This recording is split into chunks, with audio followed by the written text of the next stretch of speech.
आपका पार्ट 5 और जो पार्ट 6 पार्ट 7 का जो लिंक रहेगा वो इसके डिस्क्रिप्शन में दिया रहेगा, ठीक है ना। अगर अपलोडेड रहेगा तो डिस्क्रिप्शन में मिल जाएगा आपको। ओके, तो चलिए हम लोग स्टार्ट करते हैं। डायनेमिक लिफ्ट से हम लोग का बचा हुआ था, तो चलो स्टार्ट करते हैं, क्योंकि यार वैसे भी टॉपिक बहुत लंबा चला जाता है, तो और कुछ बात करेंगे तो यार उसमें बहुत ज़्यादा टाइम चला जाएगा। इसके लिए हम लोग टॉपिक ही पढ़ते हैं। तो देखो टॉपिक जो है आपका डायनेमिक लिफ्ट। लिफ्ट मतलब क्या होता है, बेसिकली ऊपर करना है किसी भी चीज़ को, है ना, ऊपर करना है, लिफ्ट कराना बेसिकली, ठीक है। तो देखो डायनेमिक लिफ्ट ये होता है कि कोई भी बॉडी पे फोर्स एक्ट करेगा, और वो फोर्स किसकी वजह से एक्ट करेगा, फोर्स थ्रू फ्लूइड की वजह से एक्ट करेगा, हाँ फ्लूइड। अब ये फ्लूइड क्या हो सकता है, फ्लूइड में आपके लिक्विड भी हो सकते हैं या गैसेस भी, लिक्विड एंड गैसेस, ठीक है।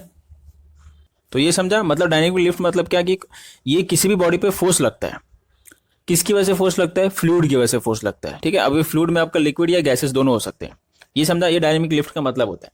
अब इसका हम जरा एग्जांपल एक छोटा मोटा लेते हैं। जैसे कि आपने देखा होगा, आपने अगर फुटबॉल खेला होगा, तो सपोज ये गोल का नेट है, ठीक है। तो अगर आप यहाँ से फुटबॉल को किक कर रहे हो, यहाँ से आपने किक किया, तो आपने कई बार देखा होगा जो फुटबॉल है ना, जैसे अगर आप ऐसे किक करते हो, किक करने का एक स्टाइल होता है, तो फुटबॉल क्या होता है कि वो स्पिन होके जाता है, ठीक है, ऐसा स्पिन होके जाता है, देखा होगा आपने। और जब ऐसा स्पिन होके जाता है तो ये कुछ इधर जाता है, मतलब आपने मारा उधर, ऐसे डायरेक्शन में मारा, लेकिन वो ऐसे घूम जाता है फुटबॉल, है ना। वो एक स्टाइल, मतलब एक तरीका होता है मारने का। वो आप एज से अगर मारते हो ना पाओ के, तो ऐसा वो स्पिन होके जाता है, तो फुटबॉल ऐसे स्पिन होके जाता है ना। तो यही है, इसमें ही आपका ये जो ऑब्जेक्ट है यहाँ पे फुटबॉल है, इस पे फोर्स लगेगा, बेसिकली लिफ्ट लगेगा, किसकी वजह से, यहाँ पे अब देखो हवा में तो लिक्विड है नहीं, हवा में गैस है ना, तो गैसेस की वजह से लगेगा, बेसिकली एयर मॉलिक्यूल की वजह से उस पर फोर्स लगता है। तो इसकी वजह से आपका जो फुटबॉल है वो सीधा नहीं जाता है, वो ऐसा टर्न हो जाता है, फिर वो गोल हो जाता है ना। तो ये एक एग्जाम्पल है। अब एक और हम लोग एग्जांपल लेते हैं क्रिकेट वाला। क्रिकेट तो आप लोगों ने खेला ही है, काफ़ी लोग ने, लड़के हो लड़कियां सब, आजकल तो हर कोई क्रिकेट खेलता है, ठीक है। फुटबॉल भी हर कोई खेलता है, तो आप अच्छे से रिलेट कर पाओगे एग्जांपल को। अब ये एक एग्जांपल फुटबॉल वाला हो गया, अब हम लोग क्रिकेट वाला लेते हैं, ठीक है। तो जो कि आपका टेक्स्ट में लिया हुआ है, क्रिकेट वाला ही एग्जाम्पल लिया हुआ है। क्रिकेट का बॉल जो रहता है ना, स्पिन हम लोग कराते हैं और स्पिन नहीं कराते हैं, ठीक है। तो उसका हम लोग एग्जाम्पल लेते हैं अभी। तो इसमें हम लोग क्या, अगला पॉइंट पहले एग्जाम्पल में भी लेके समझाता हूँ एक्चुअली क्या होता है बेसिकली। तो अगला पॉइंट आप क्या ले सकते हो कि ये स्पिनिंग जो बॉल रहता है ना, वो डेविएट हो जाता है, स्पिनिंग बॉल डेविएट्स, ठीक है ना, deviates, okay. And it can be and can be partially या पार्टली, या जो भी बोलो, पार्टली बोलो, पार्शली बोलो, explain on the basis of Bernoulli's principle, ठीक है, बर्नौलिस प्रिंसिपल। तो यार बेसिकली हमें जो स्पिन होता है ना बॉल, जैसे आपका फुटबॉल आपने सीधा मारा लेकिन ऐसा टर्न होके जाता है, ठीक है। आप ऐसा मारते हो सीधा, लेकिन वो टर्न होके ऐसा जाता है, तो ये स्पिन हो गया ना, बॉल स्पिन हो गया। तो ये डेविएशन हम लोग किससे एक्सप्लेन करेंगे, बर्नौलिस प्रिंसिपल से एक्सप्लेन करेंगे, ठीक है। तो चलो अभी एक्सप्लेन करने के लिए मैं क्रिकेट का जो बॉल है ना वो एग्जाम्पल लेता हूँ। तो सपोज जो एग्जाम्पल है, अगर मैं फर्स्ट एग्जाम्पल लूँ, तो सपोज आपने जो बॉल है वो सीधा फेंका, मतलब कोई भी स्पिन में नहीं किया, आपने स्ट्रेट फेंक दिया। तो जैसे आप स्ट्रेट फेंकते हो, अगर कोई भी ऑब्जेक्ट ऐसे चल रहा है, ठीक है, तो अगर आप ऐसे चल रहे हो तो हवा, सीधी सी बात है, आपको आगे से पीछे की तरफ लगता है, ठीक है। अगर आप ऐसे चलोगे तो हवा उधर से इधर लगता है, तो हवा का जो मॉलिक्यूल है वो ऐसे चल रहा है, आप ऐसे चल रहे हो, ठीक है। तो जब हवा का मॉलिक्यूल ऐसे आ रहा है, पूरा हवा बेसिकली क्या, गैसेस में आ गया, ठीक है। तो क्या होता है कि आपने अभी बॉल स्ट्रेट फेंका है, उसने स्पिन करके नहीं फेंका है, तो क्या होता है, इसमें जो हवा का मॉलिक्यूल है, इस पे एक वेलोसिटी, सरफेस पे एक वेलोसिटी से जाता है ना। तो क्या होता है कि इसकी वेलोसिटी, इस पॉइंट पे वेलोसिटी और इस पॉइंट पे वेलोसिटी सेम रहती है। बॉल के ऊपर वाले सरफेस पे और नीचे वाले सरफेस पे जो वेलोसिटी रहती है ना, वो सेम रहती है। किसकी वेलोसिटी, हवा का मॉलिक्यूल, मतलब बेसिकली गैसेस की, ये एयर का भी बोल सकते हो, एयर के मॉलिक्यूल का वेलोसिटी, ठीक है। अभी आपने स्ट्रेट फेंका है, अभी आपने कोई स्पिन नहीं किया है, इसको बोल सकते हो विदाउट स्पिन, ठीक है। तो क्या होता है कि जब इस पॉइंट पर भी वेलोसिटी सेम है, इस पॉइंट पर भी मतलब दोनों पॉइंट पर अगर वेलोसिटी सेम रहता है, तो क्या रहेगा, प्रेशर भी सेम रहेगा दोनों पॉइंट पे, ठीक है। तो जब प्रेशर सेम रहेगा तो there is no pressure difference, है ना। ये सपोज ये V1 ले लो, ये V2 ले लो, तो तो P1 minus P2 will be no, मतलब P1 माइनस P2 क्या होगा, जीरो होगा, क्योंकि जब वेलोसिटी सेम है हवा का इस दोनों पॉइंट पे, तो प्रेशर भी सेम है, जब प्रेशर सेम है तो दोनों का डिफरेंस क्या आएगा, जीरो ही आएगा ना, सेम सेम 5 माइनस 5 करो जीरो आता है।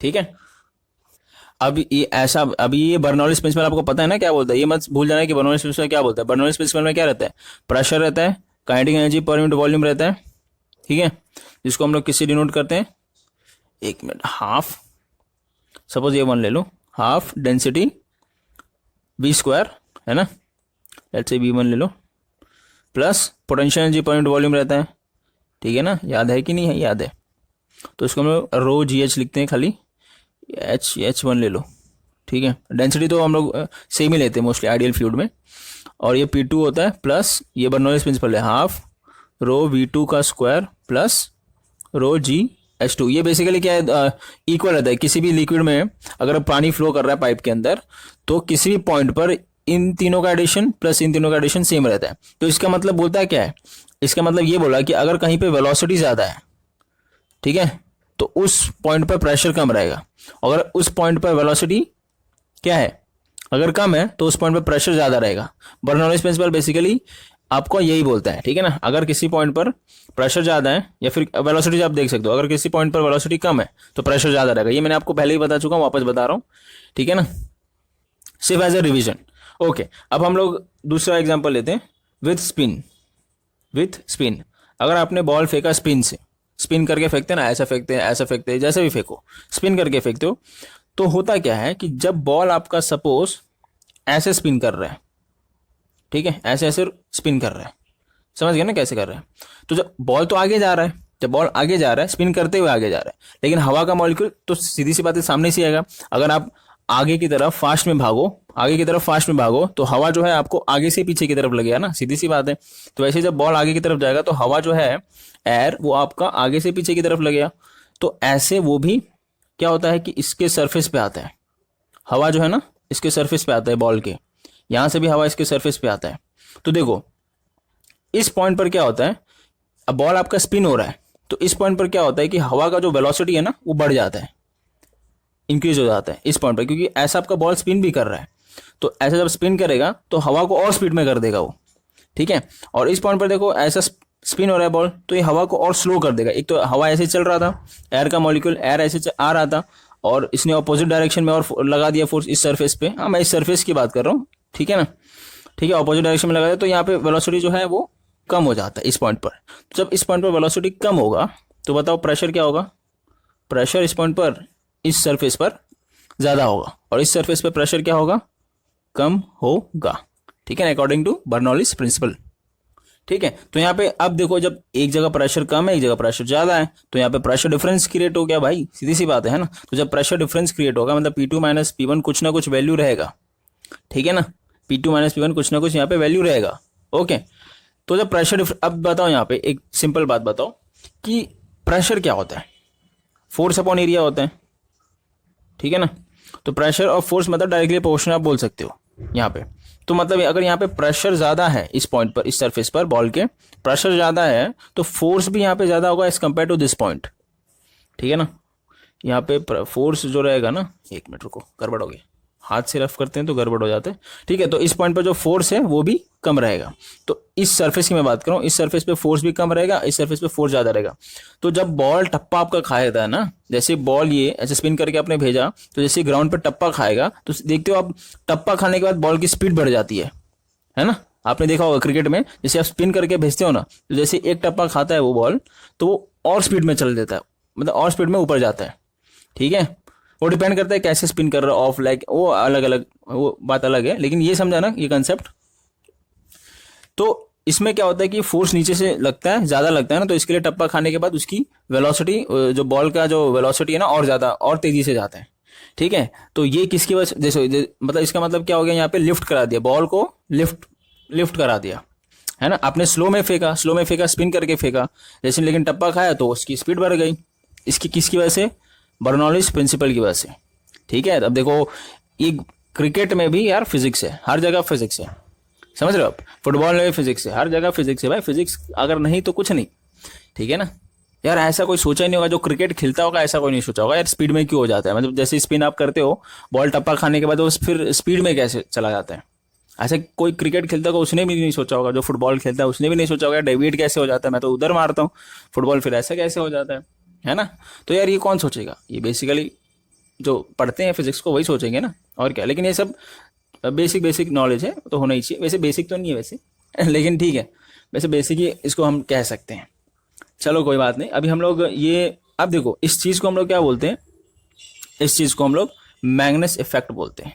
ठीक है, इस चीज़ को हम लोग क्या बोलेंगे, मैग्नस इफेक्ट। तो ये आप अपने हिसाब से अच्छे से नोट कर लेना, एक विदाउट स्पिन एग्जाम्पल लिया, एक विद स्पिन एग्जाम्पल लिया, ठीक है ना। अभी देखो ना एक और एग्जाम्पल है, किसका है, एयरप्लेन का। अरे एरोप्लेन होता है ना, उसका जो एयरक्राफ्ट, अभी मैं बताता हूँ, ठीक है, इतना हो गया, इतना समझ गया, मैं इसको रफ करके अभी आगे बताता हूँ। तो ये जो तीसरा एग्जाम्पल है, अभी दो एग्जाम्पल हमने देखा, तो ये तीसरा एग्जाम्पल है बेसिकली एरोप्लेन जो होता है ना। अब देखो एरोप्लेन डायग्राम देखते हैं कैसा है मेरा, अच्छा नहीं रहेगा तो कोई बात नहीं, बुरा भी रहेगा तो कोई बात नहीं, ठीक है। सपोज ऐसे कैसे एरोप्लेन है, ये तो मछली लग रहा है यार, ये ठीक है, ऐसा एरोप्लेन होता है ना, ऐसा कुछ एरोप्लेन होता है, ऐसा ही होता है जैसा भी होता है, यहाँ पे खिड़कियाँ लगी रहती हैं, तो ऐसा एरोप्लेन होता है। ओके, ये आपके विंग्स रहते हैं, ठीक है। अब देखो होता है क्या है, जो विंग्स है ना, विंग्स का हम लोग ये सपोज इतना पार्ट हम लोग काट लेते हैं, इतना पार्ट हम काट काट काट के अगर लेंगे ना, तो वो आपका एरो फॉइल बन जाएगा, ठीक है। तो सपोज ये मैं इतना पार्ट को मैं काट के इधर साइड में बताता हूँ, तो देखो ये जो आगे का जो पार्ट है ना, और जो पीछे का पार्ट कैसा रहता है, आगे का जो पार्ट है ना वो कुछ ऐसे रहता है, मोटा रहता है, और पीछे का पार्ट थोड़ा पतला रहता है, आपने ऐसा देखा होगा, तो ऐसा रहता है कुछ। मैं ये वाले पार्ट को काटा हूँ, ठीक है ना। तो जब ये एरोप्लेन आगे की तरफ चलेगा तो सीधी सी बात है, उस पर हवा आगे से पीछे की तरफ लगेगी, है ना। तो जो एयर के मॉलिक्यूल्स है इस सरफेस पे, ये ऊपर वाले पे ज्यादा, मतलब एयर के मॉलिक्यूल्स ऊपर वाले देखो ज्यादा ऊपर रहता है, उठा हुआ रहता है, मतलब आगे की तरफ रहता है। तो इस सरफेस पे जो एयर के मॉलिक्यूल्स है वो बहुत ज्यादा आएंगे, और भी ज्यादा आएंगे। लेकिन यहाँ पे इस पॉइंट पर, क्योंकि ये थोड़ा नीचे की तरफ रहता है, तो यहाँ पे इधर ज्यादा, थोड़ा मतलब इधर थोड़ा कम आएंगे इस पॉइंट पर, और मैं इस पॉइंट पर सिर्फ बात कर रहा हूँ, ठीक है ना। तो इस पॉइंट पर एयर के मॉलिक्यूल्स ज्यादा रहेंगे, इस पॉइंट पर एयर के मॉलिक्यूल्स जो है, मतलब बेसिकली इस पॉइंट पर वेलोसिटी ज्यादा रहती है और इस पॉइंट पर वेलोसिटी कम रहती है। तो जब इस पॉइंट पर वेलोसिटी ज्यादा है और इस पॉइंट पर वेलोसिटी कम है, ठीक है ना, ये ऐसा डिजाइन ही करते हैं ताकि इस पर वेलोसिटी ज्यादा लगे, एयर के मॉलिक्यूल्स की वेलोसिटी ज्यादा लगे और इस पॉइंट पर वेलोसिटी कम लगे। तो जब वेलोसिटी, किसकी वेलोसिटी, एयर की, हवा की, तो जब इस पॉइंट पर वेलोसिटी ज्यादा है इसका मतलब प्रेशर कम रहेगा, इस पॉइंट पर वेलोसिटी कम है इसका मतलब प्रेशर ज्यादा रहेगा। तो यहाँ पे देखो प्रेशर डिफरेंस क्रिएट हो गया। अब प्रेशर ज्यादा किधर है, इस पॉइंट पर है, तो फोर्स किधर ज्यादा लगेगा, इसी पॉइंट पर लगेगा। तो इस पॉइंट पर नीचे से क्या लगता है, नीचे से फोर्स लगता है इस पे। तो जैसे वो एरोप्लेन चलता है तो फिर वो हवा में उड़ने लगता है, ठीक है ना। तो एरोप्लेन ऐसे चलेगा फिर वो हवा में उड़ेगा। अब आपने देखा होगा कि जो एरोप्लेन है वो आपने रियल देखा होगा या फिर टीवी वगैरह में, जहां पे भी देखा होगा, यूट्यूब वगैरह पे। तो जो एरोप्लेन है वो पहले कुछ डिस्टेंस कवर करता है ना, पहले कुछ डिस्टेंस चलता है वो। तो जब चलता है तो एक स्पीड पकड़ लेता है, तो जब एक स्पीड पकड़ लेता है ना, पहले एक स्पीड पकड़ता है फिर वो हवा में उड़ता है। वो इसके लिए, ताकि जब स्पीड पकड़ेगा ना तो जो वेलोसिटी लगेगा इस पॉइंट पर तो ये ज्यादा लगेगा और इस पॉइंट पर कम लगेगा।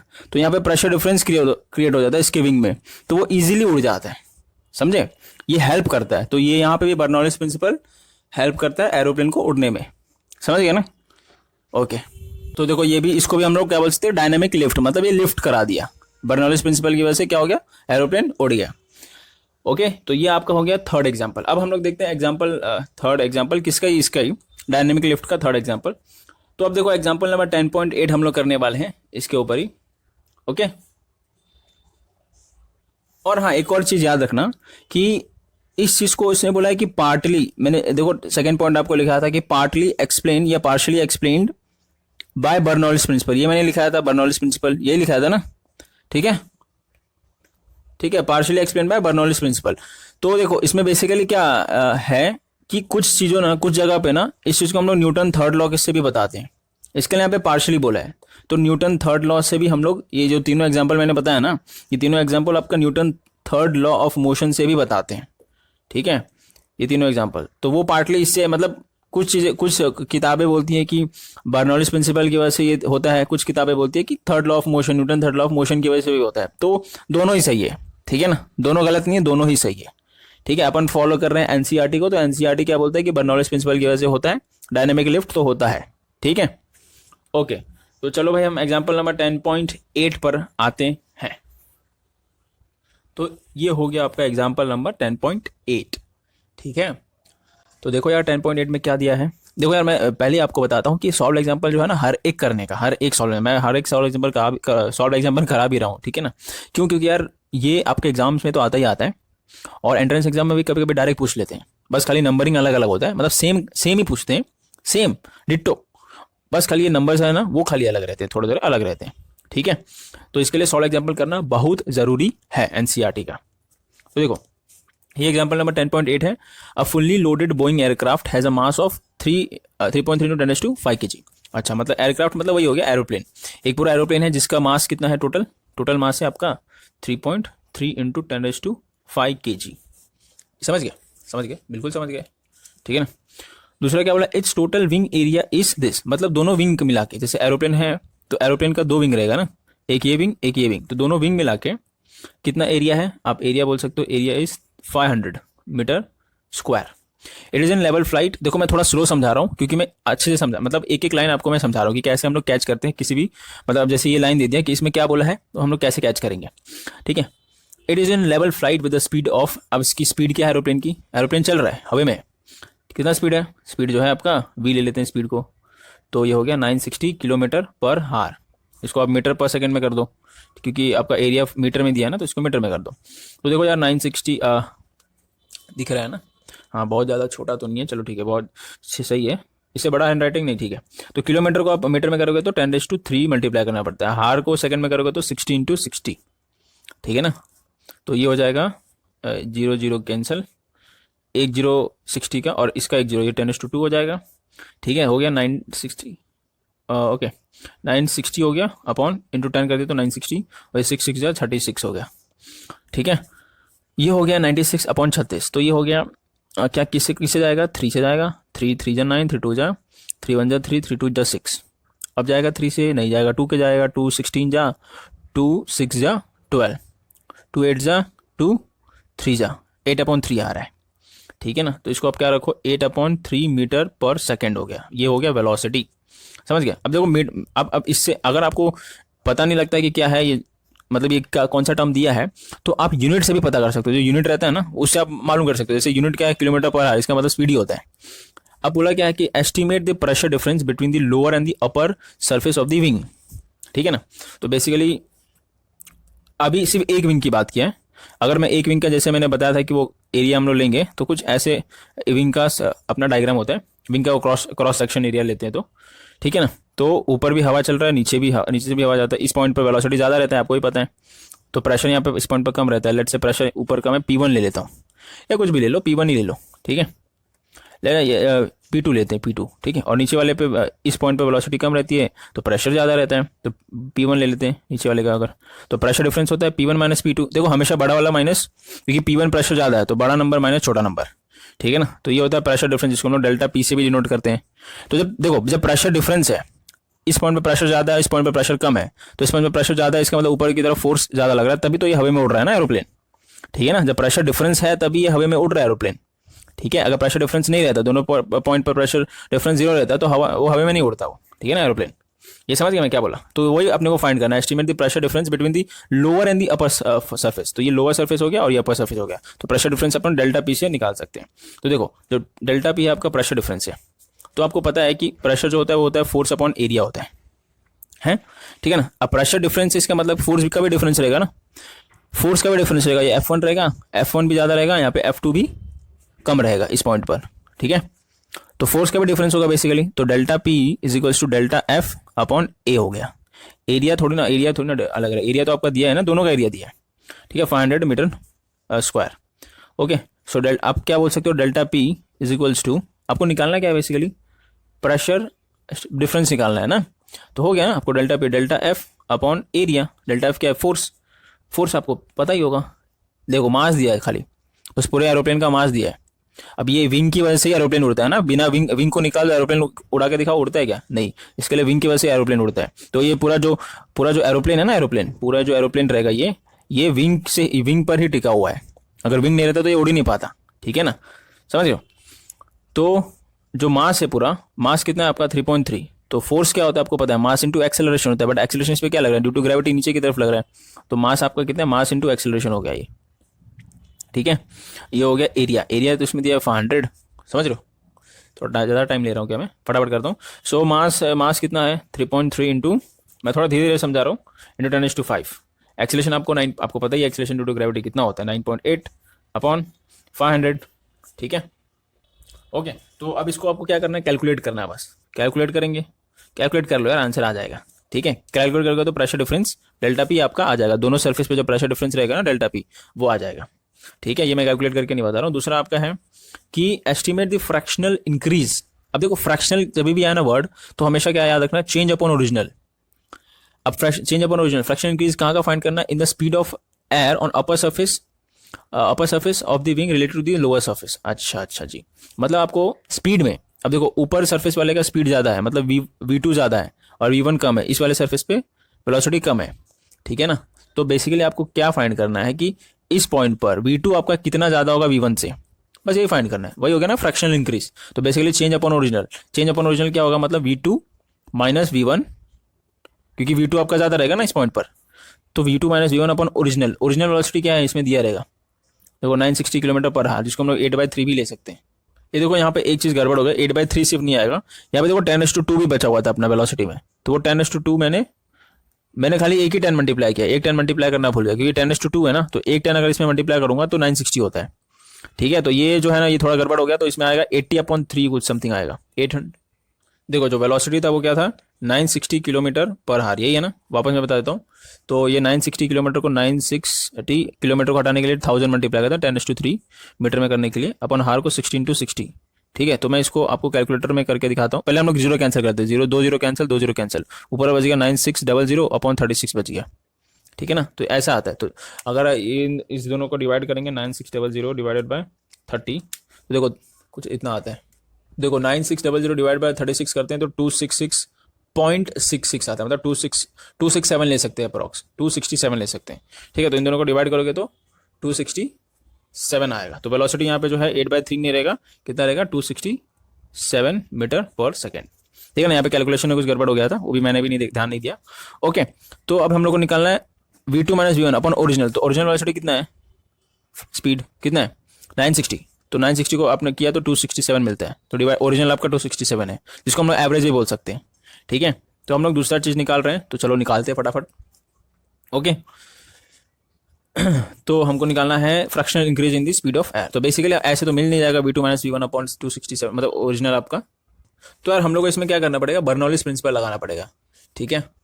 आपको क्या फाइंड करना है, याद रखना, आपको V2 minus V1 upon original आपका क्या रहेगा, एवरेज, V एवरेज आपको पता है 267, तो ये 267 की जरूरत नहीं है, आपको ये पूरा फाइंड करना है, ठीक है ना। ये पूरा फाइंड करना है।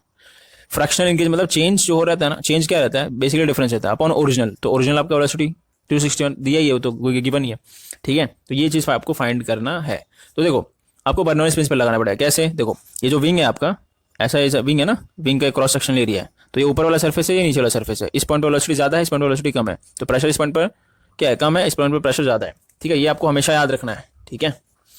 तो आपको पता है कि हमको दोनों पॉइंट पर क्या लगाना पड़ेगा, बर्नौलिस प्रिंसिपल लगाना पड़ेगा, ठीक है ना।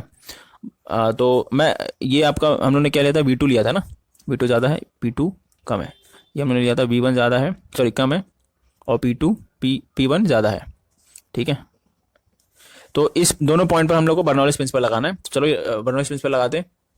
तो देखो, तो बर्नौलिस प्रिंसिपल क्या बोलता है कि प्रेशर 1 P1, हम लोग पॉइंट इस सरफेस की बात करें तो P1 plus kinetic energy point volume, इसका मतलब क्या हो गया, हाफ रो V1 स्क्वायर, ठीक है, प्लस हम लोग पोटेंशियल एनर्जी वॉल्यूम लगाते हैं। अब देखो यहाँ पे जो H टर्म है ना, हाइट, हम लोग इन दोनों हाइट को क्या कंसिडर करेंगे, सेम कंसिडर करेंगे। याद रखना, हाइट को हम लोग H1 = H2 कंसिडर सेम करेंगे, ठीक है। तो जब हम लोग हाइट सेम कंसिडर करेंगे तो यहाँ पे पोटेंशियल एनर्जी का टर्म ही जीरो हो जाएगा, दोनों जगह कैंसिल हो जाता है ना। तो = P2 प्लस हाफ, हम लोग इस पॉइंट की बात कर रहे हैं, हाफ रो V2 का स्क्वायर, पोटेंशियल एनर्जी दोनों का कैंसिल हो गया, potential energy point volume cancel हो गया, ठीक है। अब देखो ये क्या हो जाएगा, ये हो जाएगा P1 माइनस P2, जिसको हम बोलते हैं क्या बोलेंगे, डेल्टा पी, प्रेशर डिफरेंस भी आप बोल सकते हो इस चीज़ को, ठीक है। तो मैं इस चीज़ को सिर्फ डायरेक्ट डेल्टा पी ले लेता हूँ, डेल्टा पी, और इस टर्म को उधर फेंक दो, ठीक है। तो ये हो गया half rho V2 square minus half rho V1 square. So इसमें हाफ रो कॉमन लो, अंदर बचता है V2 square minus V1 square, ठीक है। अब देखो V2 माइनस V1 तो आ गया ना, यहाँ पे हमको क्या फाइंड करना है, V2 minus V1 upon V average, ठीक है ना। अब देखो ये आपका है डेल्टा पी, यहाँ पे delta P is equals to this, दिख रहा है ना, हाँ। तो देखो अब क्या होगा, अब होगा तांडव ठीक है। अब देखो अब ये जो है ए स्क्वायर माइनस बी स्क्वायर के टर्म में है, ठीक। तो इस चीज़ को मैं क्या लिख सकता हूँ, ध्यान से देखो, इस चीज़ को मैं ऐसा भी लिख सकता हूँ, ये पूरा कैंसिल करके यहाँ पे लिखता हूँ V2 प्लस V1 और यहाँ पे V2 माइनस V1, ये फॉर्मूला है ए स्क्वायर माइनस बी स्क्वायर का, ए प्लस बी ए माइनस बी, ठीक है ना। अब देखो V2 माइनस V1 तो अपने पास आ गया, बस अपॉन एवरेज लगाना है, ठीक है ना। तो हम क्या करेंगे, हम ये करेंगे, हम इस सब को, इसको और इसको इधर लेके आ जाएंगे और V2 माइनस V1 को उधर ही रखेंगे, ठीक है। तो डेल्टा पी, ये 2 नीचे है यहाँ पे, तो आएगा तो ऊपर हो जाएगा यहाँ पे, ठीक है, ओके ओके। 2 और रो इधर नीचे हो जाएगा, यहाँ पे मल्टीप्लाई में है तो यहाँ पे नीचे आएगा, डिवाइड में हो जाएगा, और ये पूरा टर्म यहाँ पे V2 प्लस V1 में हो जाएगा, ठीक है, is equals to V2 minus V1 बचता है यहाँ पे, ये वाला टर्म, समझ गए समझ गए समझ गए ना। देखो ये टर्म बच गया, अपने को कुछ नहीं करना है, दोनों जगह डिवाइड बाय वी एवरेज करना है, इधर भी हो जाएगा डिवाइड बाय वी एवरेज, तो यहाँ पे मल्टीप्लाई हो जाएगा वी एवरेज, समझ गए। अब देखो ये टर्म आपका, ये फॉर्मूला आ गया पूरा, ठीक है। अब इस चीज़ को हम लोग सॉल्व करते हैं भैया, तो देखो सॉल्व करेंगे, इस देख लिया ना ये इक्वेशन, मैं यहाँ पे लिखता हूँ, तो देखो क्या आएगा, 2 डेल्टा पी, नहीं पहले आगे वो लिखता हूँ, V2 minus V1 upon V average, V average मतलब एवरेज जो स्पीड लग रहा है दोनों पंखों पे, ठीक है, दोनों पंखे मतलब दोनों आपके जो ये हैं विंग है उन दोनों पे। सो क्या आया था, 2 delta P upon V average, multiply दोनों जगह किए थे, V average into density into V2 plus V1, ठीक है ना भाई, ठीक है ना। तो देखो अब हमको यहाँ पे क्या पता है, वी एवरेज पता है 267 है, हम लोगों ने निकाल लिया है। वी एवरेज जो है ना, जो यहाँ पे स्पीड दिया है ना, ये स्पीड 960 किलोमीटर है, तो ये दोनों विंग पे लग रहा है, तो मतलब वी एवरेज है। तो बेसिकली वी एवरेज क्या होता है, V1 प्लस V2 दोनों विंग पे जो स्पीड लगेगा दोनों साइड पे, ठीक है, दोनों विंग के दोनों साइड पे जो स्पीड लगेगा डिवाइड बाय 2 होता है, यही होता है ना, है कि नहीं, है ना, हाँ।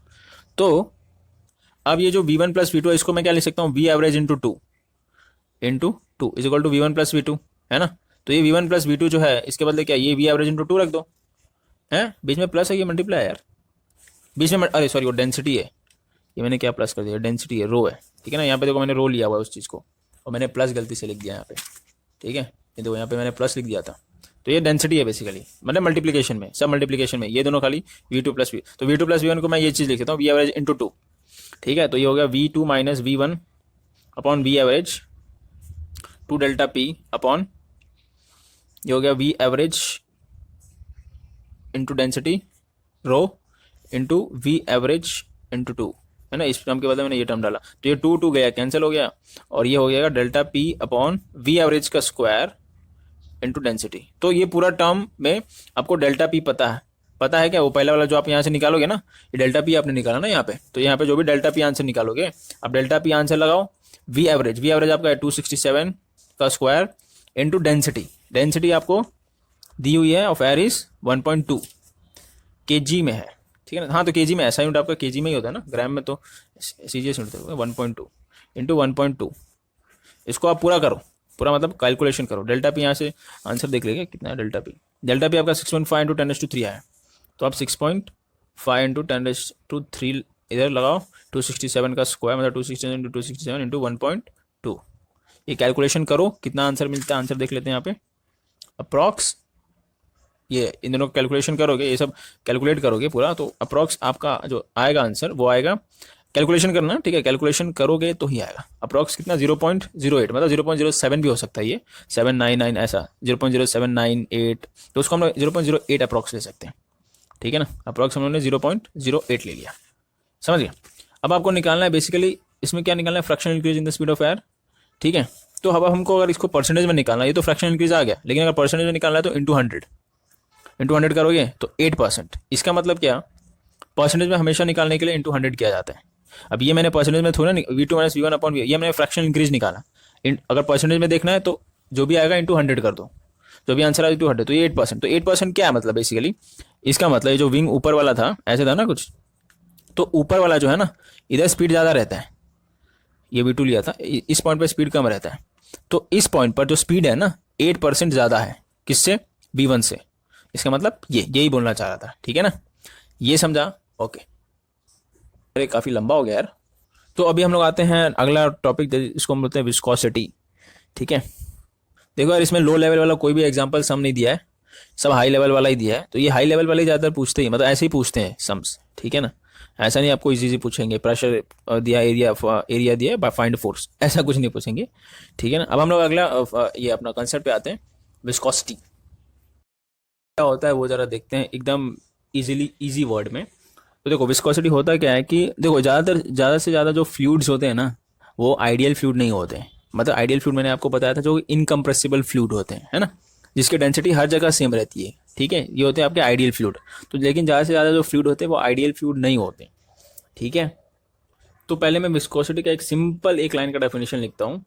क्या लिखता हूँ, फ्लूइड्स, ठीक है, फ्लूइड्स में आपका लिक्विड, बेसिकली हम विस्कोसिटी जो होता है ज़्यादातर लिक्विड का होता है, ठीक है, गैसेस का भी होता है बट हम लोग लिक्विड में ज़्यादा लेते हैं विस्कोसिटी टर्म। फ्लूइड्स, ठीक है, विच ऑफर मतलब कुछ ऑफर नहीं निकाल रहा है, ऑफर मतलब दे रहा है, क्या, fluids which offer some resistance to motion is called viscosity, ठीक है, इज कॉल्ड विस्कोसिटी, ये होता है। एक सिंपल एक लाइन का definition, fluids which offer some resistance to its motion, oh its लिखना भूल गया यहाँ पे, टू इट्स मोशन, एक मिनट, टू इट्स मोशन, ठीक है ना, इज कॉल्ड विस्कोसिटी। तो सिंपल लाइन में अगर देखा जाए कि जो फ्लूइड सपोज ऐसे फ्लो कर रहे हैं, ठीक है ना, फ्लूइड्स ऐसे फ्लो कर रहा है, okay okay okay, fluids flow कर रहा है, तो क्या होता है कि वो लेयर्स के जैसे फ्लो करता है, ये ऊपर लेयर हो गया, ये सबसे लास्ट लेयर हो गया, ठीक है। तो जब ये लेयर फ्लो कर रहा है आगे की तरफ चल रहा है, तो ये लेयर क्या करेगा, इस लेयर पे एक फोर्स लगाएगा, वो फ्रिक्शन फोर्स लगाएगा। तो ये लेयर क्या करेगा, इस वाले लेयर को आगे की तरफ फोर्स लगाएगा, ये लेयर इस लेयर को आगे की तरफ फोर्स लगाएगा, और ये जो लेयर है इस लेयर को पीछे की तरफ फोर्स देगा, जिसको हम बोलेंगे फ्रिक्शनल फोर्स देगा, ठीक है। तो क्या कर रहा है, रेजिस्टेंट कर रहा है ना, मतलब ये वाला जो लेयर है फ्लूइड का, इस लेयर को आगे बढ़ने से रेजिस्ट कर रहा है, रोक रहा है। तो यही हो गया आपका विस्कोसिटी। इस टर्म को हम क्या बोलेंगे, विस्कोसिटी, ठीक है। तो जैसे कि अगर आप एक पाइप ले लो, ठीक है, एक पाइप ले लो, ऐसे पाइप, ठीक है, उसमें लिक्विड फ्लो हो रहा है, सपोज लिक्विड फ्लो हो रहा है, तो उसमें लिक्विड कैसे फ्लो होगा वो जरा देखते हैं। तो देखो ये जो पाइप है ना, ये पाइप, ये तो सॉलिड सरफेस है, ठीक है। तो जो सॉलिड से सरफेस से जो चिपक के रहेगा लिक्विड का, क्या रहेगा, लिक्विड का लेयर, वो थोड़ा कम स्लो स्पीड में फ्लो होगा दोनों साइड, ठीक है। उसके बाद थोड़ा ज़्यादा स्पीड लेगा, उसके बाद उस सबसे जो बीच वाला रहेगा ना एक्सिस पे, जो पाइप के एक्सिस पे रहेगा वो सबसे ज़्यादा स्पीड में फ्लो होगा लेयर, ठीक है। फिर उसके बाद इधर भी थोड़ा थोड़ा ज़्यादा, फिर इधर थोड़ा ज़्यादा, फिर इधर थोड़ा ज़्यादा। तो जो भी पाइप के एक्सिस में जो लेयर फ्लो करता है ना लिक्विड का, वो सबसे ज़्यादा, इसकी स्पीड जो है ना, इस लेयर की स्पीड सबसे ज़्यादा होती है इस पूरे लेयर में, ठीक है ना, बीच वाले की। अब ये देखो ये स्लो क्यों फ्लो कर रहा है, क्योंकि इसकी वजह से, ये तो एक रुका हुआ है, एक तो इस पे दो जन रेजिस्टेंट डाल रहे हैं, नहीं एक तो ये रुका हुआ डाल ही रहा है क्योंकि ये चल ही नहीं रहा ना, दिक्कत ये है कि ये रुका हुआ है, तो ये खतरनाक इस पे रेजिस्टेंट डाल रहा है, रोक रहा है इसको, ठीक है ना, इस फ्लूइड को। अब देखो इस फ्लूइड को कौन आगे बढ़ने से रोक रहा है, ये रोक रहा है, ठीक है, क्योंकि इसको जो है ये रोक रहा है, समझ रहे हो, आगे बढ़ने से। इसको जो है ये रोक रहा है, इसको जो है ये रोक रहा है, इसको जो है ये रोकेगा, बट ये सबसे ज़्यादा बीच में है ना, बीच में लेयर है, इसके लिए सबसे ज़्यादा इसकी वेलोसिटी होगी, ठीक है। ये किस कंडीशन में, जब पाइप में अगर लिक्विड फ्लो हो रहा है, तो पाइप जैसा कुछ भी ले लो, ठीक है ना। तो ये भी चीज़ आप नोट कर लेना, ठीक है। विस्कोसिटी मैंने आपको बता दिया क्या होता है, ये पाइप में जो एक्सिस पे रहता है, उस पर एक्सिस पे जो लेयर फ्लो करता है लिक्विड का, उसकी वेलोसिटी सबसे ज़्यादा रहती है, और सबसे कम ये वाले की, इन दोनों की वेलोसिटी रहेगी, ठीक है। जो एकदम सॉलिड, जो आपका पाइप के सॉलिड से चिपक के चल रहे हैं लेयर, ठीक है। अब मैं इस चीज़ को रफ करता हूँ। तो अब आपके टेक्स्ट बुक में एक डायग्राम दिया हुआ है, ठीक है, उन्होंने क्या किया है कि एक दो ग्लास प्लेट लिया है। ठीक है, ये ग्लास प्लेट हो गया, थोड़ा इसको बड़ा बनाते हैं, ये ग्लास प्लेट हो गया और ये ग्लास प्लेट हो गया। ग्लास का प्लेट समझ रहे हो ना। ठीक, अब क्या किया उन्होंने, इसमें पहले एक लिक्विड डाल दिया। एक लिक्विड यहाँ से सपोज इतना ही डाला है फिलहाल, ठीक है, इतना ही है लिक्विड है। तो उसमें जो लिक्विड डालेंगे ना, सपोज कुछ भी ले लो, ऑयल ले लो, ये लिक्विड ऑयल है। ठीक, तो अब ये क्या है, ये वाला जो ग्लास का सरफेस है ना, ये आपका ये फिक्स सरफेस है और ये मूव कर सकता है ऊपर वाला। तो अब मैं क्या करता हूँ कि इस ये वाले सरफेस पे फोर्स लगाता हूँ। ठीक है ना, इस पे मैं फोर्स लगाऊंगा ये ग्लास के प्लेट पर। ठीक है, ये ग्लास के प्लेट पर मैं आगे की तरफ फोर्स लगाऊंगा, समझ गए। तो जैसे मैं फोर्स लगाया, ये जो ऑयल का लिक्विड का जो ऐसा ये जो था ना, इनिशियल ऐसा लेयर था, तो बाद में क्या हो जाएगा, इसको मैं रफ करता हूँ, बाद में कुछ ऐसा लेयर हो जाएगा, समझ रहे हो, बाद में कुछ ऐसा लेयर हो जाएगा। तो ये आप क्या समझ सकते हो कि यहाँ पे एक शेयर फोर्स लग रहा है, ये जो फोर्स लगा ये शेयर फोर्स लगा। अब ये फिक्स है तो याद रखना, इससे जो चिपका हुआ आपका लेयर रहेगा वो भी फिक्स रहेगा, खाली ऊपर वाला मूव होगा। ठीक है, ओके, इतना समझा। तो ये जो मूव हुआ इसको आप कैसे दिखा सकते हो एज अ लेयर के टर्म में, तो इसको आप ऐसे दिखा सकते हो, सबसे ज्यादा ऊपर वाले लेयर पे ये जो ऑयल था ना अंदर, ऑयल के ऊपर वाले लेयर पे ज्यादा वेलोसिटी लगा, फिर उसके नीचे कम, फिर उसके नीचे कम और कम, फिर उसके नीचे और कम, फिर उसके नीचे और कम, ऐसे लगा। और ये जो चिपका हुआ था सॉलिड के साथ, वो जो चिपका हुआ है ग्लास प्लेट के साथ, उस पर ज्यादा फोर्स नहीं लगा। ठीक है ना, वो उधर ही का उधर ही है। तो आप ऐसे दिखा सकते हो लेयर वाइज। तो इसमें होता क्या है कि आपका डेल्टा एक्स, ये आपका रिलेटिव डिस्प्लेसमेंट हो गया। इनिशियली यहाँ था, अब वो इतना शिफ्ट हो गया है। ठीक है, और लेट से इन दोनों लेयर के बीच का जो डिस्टेंस है, लेट से एल।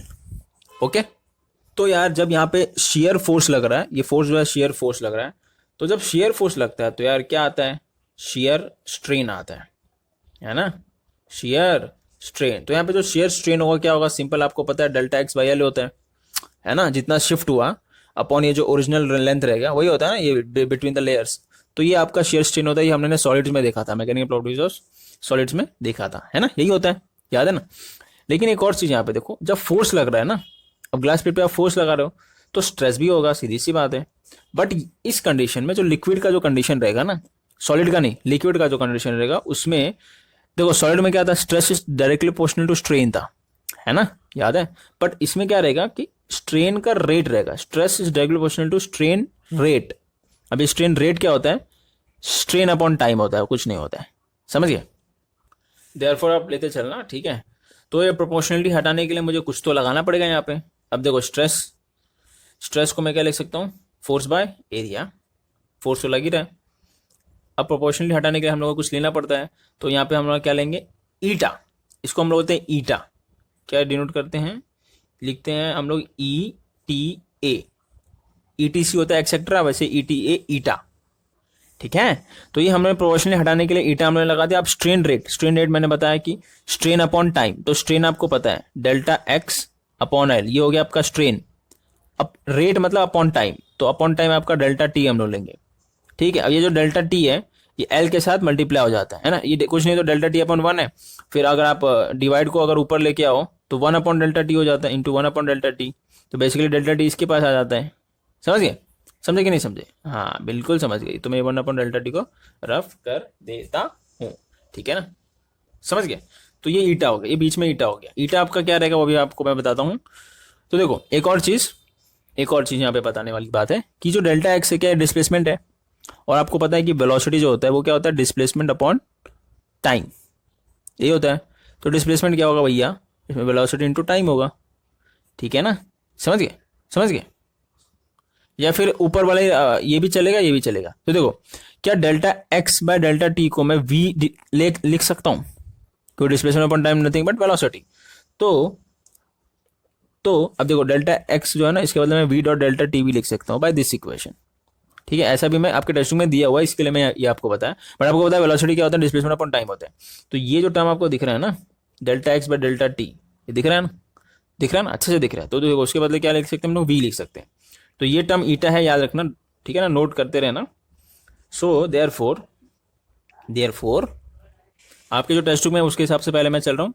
पहला जो ईटा लिया है, ईटा इज इक्वल्स टू क्या होगा, क्या होगा, पहले मैं ईटा नहीं लिखता हूँ, पहले मैं यहाँ पे एफ बाई ए जैसे करता हूँ, F by A is equals to eta delta X by delta T के बदले में वी ले लूंगा अपॉन एल। वी आपका क्या है, वेलोसिटी, याद रखना वॉल्यूम नहीं है, वी यहाँ पे वेलोसिटी है, हर चीज़ लिखते रहना, वी यहाँ पे है वेलोसिटी, एल यहाँ पे क्या है, क्या है, ये आपका लेयर, लेयर के बीच का डिस्टेंस, या एल को हम लोग थिकनेस भी बोल सकते हैं, ठीक है ना, इसको हम थिकनेस, मतलब ये बेसिकली लिक्विड है तो लिक्विड का थिकनेस ही होगा ना, ठीक है, इसको हम थिकनेस भी बोल सकते हैं या distance between two layers. Okay, so आपके टेस्टिंग में जो दिया है उसके हिसाब से जो ईटा है वो हो जाएगा, ये एल उधर आएगा तो F into L upon V नीचे आएगा ए वी, तो ये आपका ईटा होगा, ठीक है, ये आपका क्या होगा, ईटा। यहाँ पे जो ईटा है वो है आपका कोएफिशिएंट ऑफ विस्कोसिटी, मतलब हमको विस्कोसिटी इसी से मालूम पड़ेगा, किसी लिक्विड का अगर ज़्यादा विस्कोसिटी है तो ये नंबर ज़्यादा होगा विस्कोसिटी, ये है आपका ईटा कोएफिशिएंट ऑफ विस्कोसिटी। ओके, तो यहाँ तक आपने कॉपी कर लिया, अब मैं इसको रफ करता हूँ, ठीक है ना, ये बॉक्स कर लेना, सब इंपॉर्टेंट फॉर्मूले आएंगे अभी। तो ये जो फॉर्मूला है ये मैंने लिख दिया है यहाँ पे, eta is equal to F L upon B A. तो यहाँ पे ईटा क्या है, कोएफिशिएंट ऑफ विस्कोसिटी। अब बेसिकली अगर ये किसी लिक्विड का, जैसे आप ले सकते हो, अगर मैं बात करूँ वाटर, ठीक है, तो वाटर का जो ईटा का वैल्यू रहता है, ठीक है, टेम्परेचर मैं यहाँ पे नहीं बता रहा हूँ, सिर्फ मैं ईटा की वैल्यू ले रहा हूँ, लेट से टेम्परेचर 20 डिग्री सेल्सियस पे ईटा की वैल्यू रहेगी 1.0, और जो फिर आप दूसरा ले लो, लेट से ब्लड, अपना जो खून होता है, ठीक है, इसका टेम्परेचर ले लो कुछ 30 डिग्री सेल्सियस पे, कुछ समथिंग 2.7 होगा, ठीक है, तो आप इससे बता सकते हो कि विस्कोसिटी किसका ज़्यादा है, इसका मतलब ब्लड का जो रहेगा ना विस्कोसिटी ज़्यादा रहेगा एज कम्पेयर टू वाटर, ठीक है, ये समझा, तो ब्लड का विस्कोसिटी ज़्यादा है, मतलब ईटा जितना ज़्यादा रहेगा उतना ज़्यादा विस्कस रहेगा कोई भी फ्लूइड, ठीक है, ये समझे। तो देखो ये है आपका कोएफिशिएंट ऑफ विस्कोसिटी, इसका एसआई यूनिट क्या है, एसआई यूनिट पॉइस है, पीआई शॉर्ट फॉर्म है, और इसको हम ज़्यादातर पॉइस से डिनोट करते हैं। पॉइस अगर कहीं पे भी आया तो याद रखना, यूनिट में अगर पॉइस कहीं पे भी आया तो याद रखना ये क्या है, विस्कोसिटी है, ठीक है, किसका विस्कोसिटी, उस लिक्विड का, जो भी, यहाँ पे हम लोगों ने ऑयल लिया ना तो ये ऑयल का विस्कोसिटी रहेगा, यहाँ पे ईटा मतलब ऑयल का विस्कोसिटी रहेगा। इसका एक और यूनिट है न्यूटन सेकेंड पर मीटर स्क्वायर भी हो सकता है, अब यूनिट डालो ना यहाँ पे, फोर्स के बदले न्यूटन डालो, ये यूनिट तो निकाल सकते हो यार, ठीक है, और न्यूटन पर मीटर स्क्वायर को हम लोग पास्कल भी बोलते हैं, तो पास्कल इंटू सेकंड हो गया, ये भी यूनिट हो सकता है। एफ यहाँ पे क्या है, शेयर फोर्स या विस्कस फोर्स, अभी विस्कस फोर्स का एक और फॉर्मूला है, मतलब इसी में से फॉर्मूला आएगा, वो भी अभी मैं आपको बताता हूँ, ठीक है, तो एफ क्या है यहाँ पे, एल क्या है थिकनेस और distance between two layers, V क्या है आपका वेलोसिटी या स्पीड, यहाँ पे वी, ए क्या है एरिया रहेगा जिसपे फोर्स एक्ट कर रहा है, ठीक है, तो ये चीज़ आपने लिख लिया। अब मैं विस्कस फोर्स जो है ना इसका भी फॉर्मूला आपको लिख देता हूँ इधर ही, आपके टेक्स्ट बुक में शायद नहीं दिया है, तो देखो ऐसा है, फोर्स आएगा वो इसी फॉर्मूले, यही फॉर्मूला है बेसिकली, तो यहाँ पे एफ इज इक्वल टू क्या लिख सकते हो, एफ, ये वी ए इधर जाएगा, सपोज ईटा यहाँ पे रखो, ठीक है, ईटा यहाँ पर है, वी ए उधर जाएगा, तो मैं पहले ए लिखता हूँ, ठीक है, ए लिखा मैंने, ओके, फिर ये जो एल है वो नीचे आएगा, तो मतलब जो वी है ना उसको हम लोग डी वी ले लेंगे, और जो एल है उसको हम लोग डी एल ले लेंगे, ठीक है, तो और यहाँ पे माइनस ले लेंगे, ठीक है, तो ये आपका विस्कस फोर्स रहेगा। अब विस्कस फोर्स इसको आप और भी बोल सकते हो, और फ्रिक्शनल फोर्स, फ्रिक्शनल मतलब जो जो आपका दोनों लेयर के बीच में लगेगा, है ना, जैसे ये ऊपर वाला लेयर ये नीचे वाला लेयर, तो इन दोनों लेयर के बीच में जो फोर्स लगेगा फ्रिक्शन फोर्स, ये सीधी सी बात है उल्टा लगेगा, बट लेयर आपका आगे मूव कर रहा है और फ्रिक्शन फोर्स आपका पीछे की तरफ लगेगा, है ना, किस पे, इस लेयर पे, इसकी वजह से फ्रिक्शन फोर्स जो है पीछे की तरफ लगेगा, है ना, तो आप क्या बोल सकते हो कि ये तो आगे मूव कर रहा है लेकिन फोर्स पीछे की तरफ लग रहा है फ्रिक्शन फोर्स, इसके लिए यहाँ पे मैं क्या बोल सकता हूँ, माइनस, समझिए, इसके लिए मैं यहाँ पे नेगेटिव लूंगा, ईटा, तो सेम देखो यही फॉर्मूला मैंने यहाँ पे लिख दिया, और कुछ ऐसे ही फॉर्मूला है, ठीक है ना, सेम टू सेम, खाली मैं ये सबको उधर लेके गया हूँ, ठीक है, और ये जो D V by D L है, इस चीज को हम बोलते हैं, क्या बोलते हैं, वेलोसिटी ग्रेडियंट, ठीक है, वेलोसिटी हम लोग क्या बोलेंगे, ग्रेडियंट, किसके बिटवीन, ये जो दो लेयर है ना, ये एक ऊपर वाला लेयर है, दूसरे दो लेयर के बीच में जो भी आपका रहेगा velocity gradient between two layers, या बिटवीन लेयर्स ही लिख दो, समझ में आता है, ठीक है। यहाँ पे एफ क्या रहेगा, विस्कस फोर्स, और इसको हम लोग फ्रिक्शनल फोर्स भी बोलते हैं, ठीक है, तो ये भी बड़ा इंपॉर्टेंट है भैया, बड़ा इंपॉर्टेंट है। और यहाँ पे ईटा तो पता ही क्या है, कोएफिशिएंट ऑफ विस्कोसिटी, ए आपका एरिया है, और डीवी बाई डी एल हो जाएगा velocity gradient between layer, F के यहाँ पे विस्कस फोर्स और फ्रिक्शनल फोर्स, ठीक है ना। अब फोर्स का तो पता ही यूनिट क्या होता है, बताने की जरूरत नहीं है, ओके ओके। तो देखो एक और पॉइंट आप नोट लिख देना, जनरली जो थिन लिक्विड्स रहते हैं, थिन लिक्विड्स क्या क्या रहते हैं, जैसे अगर आपका हो गया एग्जांपल ले लो, वाटर पानी हो गया, ये थिन लिक्विड्स में आता है, ठीक है ना। अल्कोहल दारू, हैं दारू हम लोग हिंदी में दारू ही बोलते हैं ना, अल्कोहल, ठीक है, एक्सेट्रा, ये आपके थिन लिक्विड्स में आते हैं। तो इसकी जो विस्कोसिटी ये लेस होते थे, ये बेसिकली एक्सेट्रा क्या होती है, लिखोगे less viscous than thick liquids. ये जो थिन लिक्विड्स होते हैं ना, ये मत डालो थिन लिक्विड्स, चलो थिन लिक्विड्स में समझ गया कि ये दोनों ये generally are less viscous than thick liquids. अब थिक लिक्विड्स क्या होते हैं, जो गाढ़ा लिक्विड्स होते हैं। गाढ़ा लिक्विड में जैसे आपका खून, इंसान का ब्लड, ठीक है, ब्लड हो गया, कोल तार हो गया, कोल तार, कोल तार वो डांबर वगैरह आपने देखा होगा, जो रास्ता वस्ता रोड वेड बनाते हैं, वैसे भी वो भी आपका डांबर आ गया, ठीक है, वैसे ही कलर का कोल तार, ठीक है, एक्सेट्रा।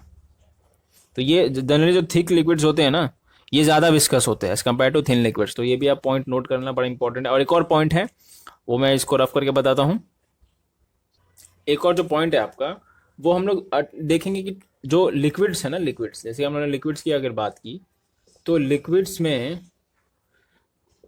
विस्कोसिटी, टेम्परेचर, टेम्परेचर पहले बोलेंगे,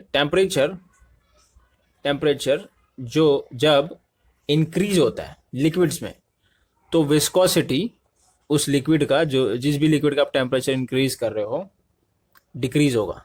समझ गए। लेकिन अगर गैसेस की अगर मैं बात करूं, गैसेस की अगर मैं बात करूं, तो अगर आप टेम्परेचर को इंक्रीज करोगे तो उसकी विस्कोसिटी भी इंक्रीज होगी। तो ये बहुत इंपॉर्टेंट पॉइंट है भैया, बहुत ज़्यादा इंपॉर्टेंट पॉइंट है। क्या पता एमसीक्यू में डायरेक्ट पूछ लीजिए, ठीक है। अब वो कैसे आप देख ही सकते हो, लिक्विड, आप कोई भी लिक्विड ले लो, पानी ले लो, पानी को आप बॉईल करोगे ना, तो उसके लेयर्स जो है ना, लेयर वो ज़्यादा सेपरेट हो जाएंगे और उसका विस्कस कम हो जाएगा, ठीक है। और गैसेस को आप टेम्परेचर करोगे, ज़्यादा टेम्परेचर में करोगे तो लिक्विड में कन्वर्ट हो जाते हैं, तो वो ज़्यादा विस्कोसिटी बन जाता है उसमें, ठीक है। ये समझ रहे हो।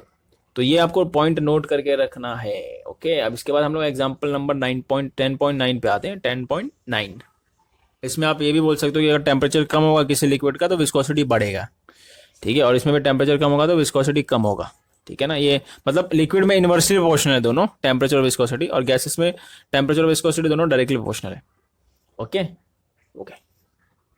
तो यार ये जो क्वेश्चन है आपका एग्जाम्पल नंबर 10.9, अब ये मैं रीड नहीं करूंगा, मैं डायरेक्ट डायग्राम में बता देता हूँ क्या दिया है, ठीक है।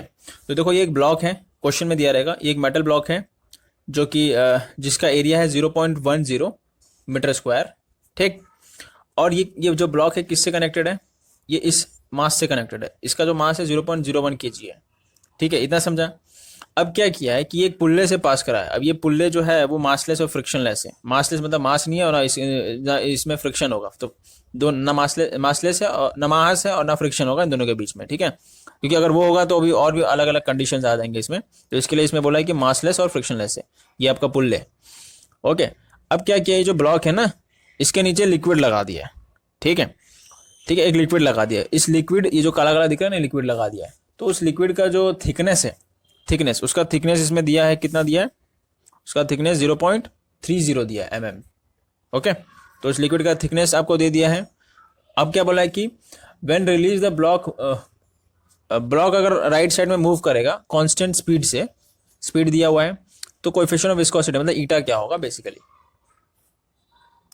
तो फटाफट हम लोग देख लेते हैं कि जो मेटल वाला था, ये जो मेटल का ब्लॉक था वो कितने एरिया का था। तो एरिया जो है वो दिया है 0.10 मीटर स्क्वायर, ठीक है, ये क्वेश्चन में दिया है। और क्या था, ये जो मास है, इसका मास कितना है, मास जो है 0.01 kg, ठीक। और क्या है, इसका जो थिकनेस है, मतलब एल ही हम लोगों ने थिकनेस लिया था ना, तो थिकनेस कितना है 0.3 mm, 30 mm। तो mm को m में कर दो तो 0.30 इंटू 10⁻³ m हो जाएगा, ठीक है, ये kg है, ये समझ गया। अब आपको फाइंड क्या करना, वेलोसिटी भी दिया है इसमें, वेलोसिटी कितने वेलोसिटी से मूव कर रहे हैं, 0.085 मीटर पर सेकेंड, ठीक है। फाइंड क्या करना है, coefficient of viscosity, eta find करना है। सिंपल फॉर्मूला आपको पता ही है, लगा दो, खत्म, आंसर आ जाएगा। चलो देखते हैं, फटाफट निकालते हैं। स्ट्रेन आपको पता है, क्या पता है कि ईटा का फॉर्मूला क्या है, FL/VA, यही है ना ईटा का फॉर्मूला। देखो इसमें माइनस नहीं लेना है, ठीक है ना, माइनस इसमें नहीं लेना है। विस्कस फोर्स में हो सके तो माइनस आप ले सकते हो, ईटा निकालने के लिए माइनस कुछ नहीं लोगे, ठीक है। तो जो F है, F बेसिकली फोर्स है, फोर्स मतलब शेयरिंग, बेसिकली फोर्स रहेगा इस, देखो ये जो ब्लॉक है ना इस पर फोर्स लगाएगा, तो इस पर फोर्स लगाएगा तो बेसिकली शेयरिंग फोर्स लगेगा, सीधी सी बात है। अभी मैंने वो ये जो ग्लास वाला एग्जांपल दिखाया था, अगर ये फोर्स ऊपर लगाते हो तो इस वाले सरफेस पे, इस वाले लेयर पे लिक्विड के कौन सा फोर्स लगता है, शेयरिंग फोर्स लगता है, तब ये इतना शिफ्ट होता है ना। तो ये इस पर भी वही होगा, शेयरिंग फोर्स लगेगा। तो आपको पता है ये फोर्स क्या होगा, फोर्स बेसिकली मास कितना है, इसका मास होगा 0.01 into gravity mass into acceleration होता है ना, तो एक्सेलरेशन इंटू ग्रेविटी 9.8, तो ये आपका फोर्स मिल जाएगा, mass into acceleration basically force होता है। ये एल क्या है, थिकनेस है, जो कि आपका 0.3 इंटू 10⁻³ है, ठीक है, अपॉन वी इज वेलोसिटी, तो 0.08 है ना, 0.085 इंटू एरिया क्या है ना, ऊपर ही है 0.10। यार सब कैलकुलेशन है बस, और कुछ नहीं, ठीक है, कैलकुलेट करो आंसर आ जाएगा। देखो कैसे, ऐसे नंबर कैसे कैलकुलेट करते हैं इजीली, देखो ये 0.01 है ना, क्या मैं इसको ऐसे लिख सकता हूँ 1 इंटू 10⁻², 0.01 को 9.8 को 9.8 ही रखो, ठीक है। ये 0.3 है, तो क्या मैं इसको 3 इंटू 10⁻1 लिख सकता हूँ, 0.3 को, 10⁻3 है तो 10⁻3 को रखो, ठीक है। अब देखो ये 0.085 है, तो क्या इस चीज़ को मैं 85 इंटू 10⁻³ लिख सकता हूँ, ये 0.1 है, तो बेसिकली इसको मैं 1 इंटू 10⁻1 लिख सकता हूँ, ठीक है ना। तो बस अब सब इजी हो गया, कैलकुलेशन तो और इजी कर दिया, 0 पॉइंट से हट ही गया, ठीक है। तो जब कैलकुलेशन इजी हो गया तो यार कैलकुलेट करना बहुत इजी हो गया। 10⁻3 10⁻3 कैंसिल, 10⁻1 10⁻1 1 हो जाएगा बेसिकली, बचा 10⁻2, ये 1 तो 1 को छोड़ो, बचेगा 9.8 इंटू 3, ऊपर बचेगा 9.8 इंटू 3 इंटू 10⁻2 भी बचा ऊपर, अपॉन नीचे 85 इंटू 1 तो मतलब 85। अब इस इजीली कैलकुलेट कर सकोगे, ठीक है ना। तो यार जब इसको हम लोग कैलकुलेट करते हैं पूरा 9.8 इंटू 3 डिवाइड बाई 85, तो आपका जो आंसर आता है 0.345 इंटू 10⁻2 ऊपर पड़ा ही है, सॉरी -2, तो आपका आंसर कुछ ऐसा आएगा, ठीक है। तो ऐसे ये भी चलेगा, और आप इसको ऐसे भी लिख सकते हो जैसे टेक्स्ट बुक में दिया हुआ है। टेक्स्ट बुक में कैसे दिया है, 3.45 इंटू 10⁻3, ठीक है। तो हो गया पास्कल, कुछ भी डालो, विस्कोसिटी है, विस्कोसिटी के मैंने 3 यूनिट बताए थे, है ना। 3 यूनिट क्या है बताओ, कोएफिशिएंट ऑफ विस्कोसिटी, एक है पॉइस, दूसरा यूनिट है विस्कोसिटी का न्यूटन सेकेंड पर मीटर स्क्वायर, दूसरा पास्कल सेकेंड, ये तीनों यूनिट भी चलेगा, तीनों में से कोई भी यूनिट डालो। तो यार अगले टॉपिक पे आते हैं जिसको बोलते हैं हम स्टोक्स लॉ। ये देखो ये रहा एकदम लास्ट ऑप्शन में नीचे दिया एकदम, ये देखो यहाँ पे एक टेबल दिया है, यहाँ पर दिख रहा है आपको टेबल, ये अलग अलग लिक्विड का अलग अलग विस्कोसिटी है। देखो तो वाटर का एट टेम्परेचर 20 डिग्री सेल्सियस पे विस्कोसिटी इतना होता है।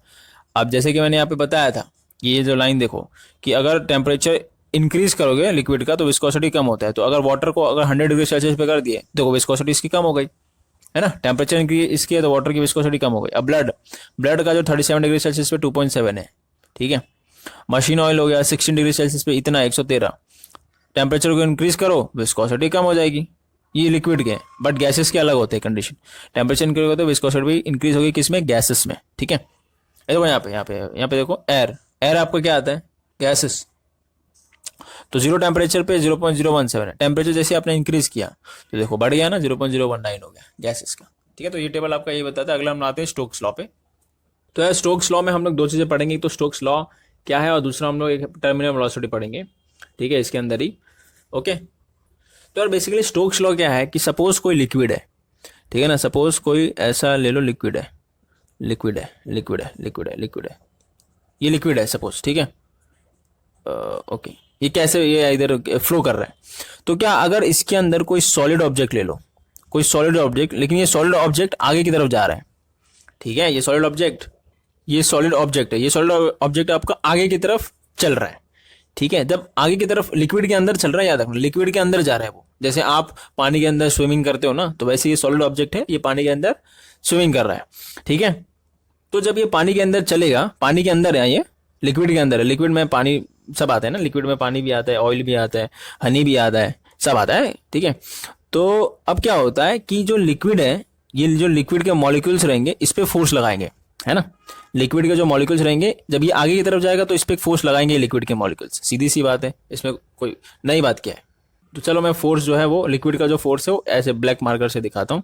तो ये लिक्विड जो आगे की तरफ चल रहा है ये वेलोसिटी है, सॉरी लिक्विड बोल रहा हूँ, ये सॉलिड जो चल रहा है वो उसकी वेलोसिटी है, और ये जो है ये फोर्स लगा रहे हैं, ये लिक्विड सॉलिड पे फोर्स लगा रहा है, ठीक है। इस फोर्स को हम क्या बोल सकते हैं, विस्कस फोर्स। ओके, तो ये विस्कस फोर्स किस पे लग रहा है, इस पे, सॉलिड ऑब्जेक्ट पे।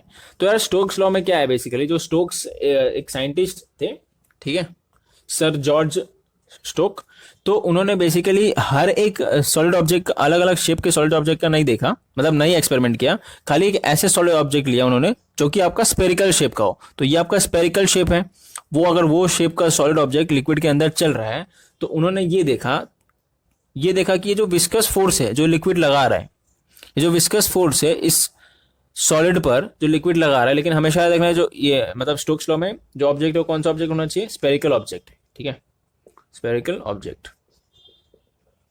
आप लिख सकते हो spherical object is flowing in the river, flowing या फिर फ्लोइंग विद वेलोसिटी, ठीक है, flowing with velocity in river, ये इन रिवर बोल दिया, इन लिक्विड बोल दो, ठीक है, रिवर भी वही बात हो गया ना, लिक्विड में ही आता है रिवर, ठीक है।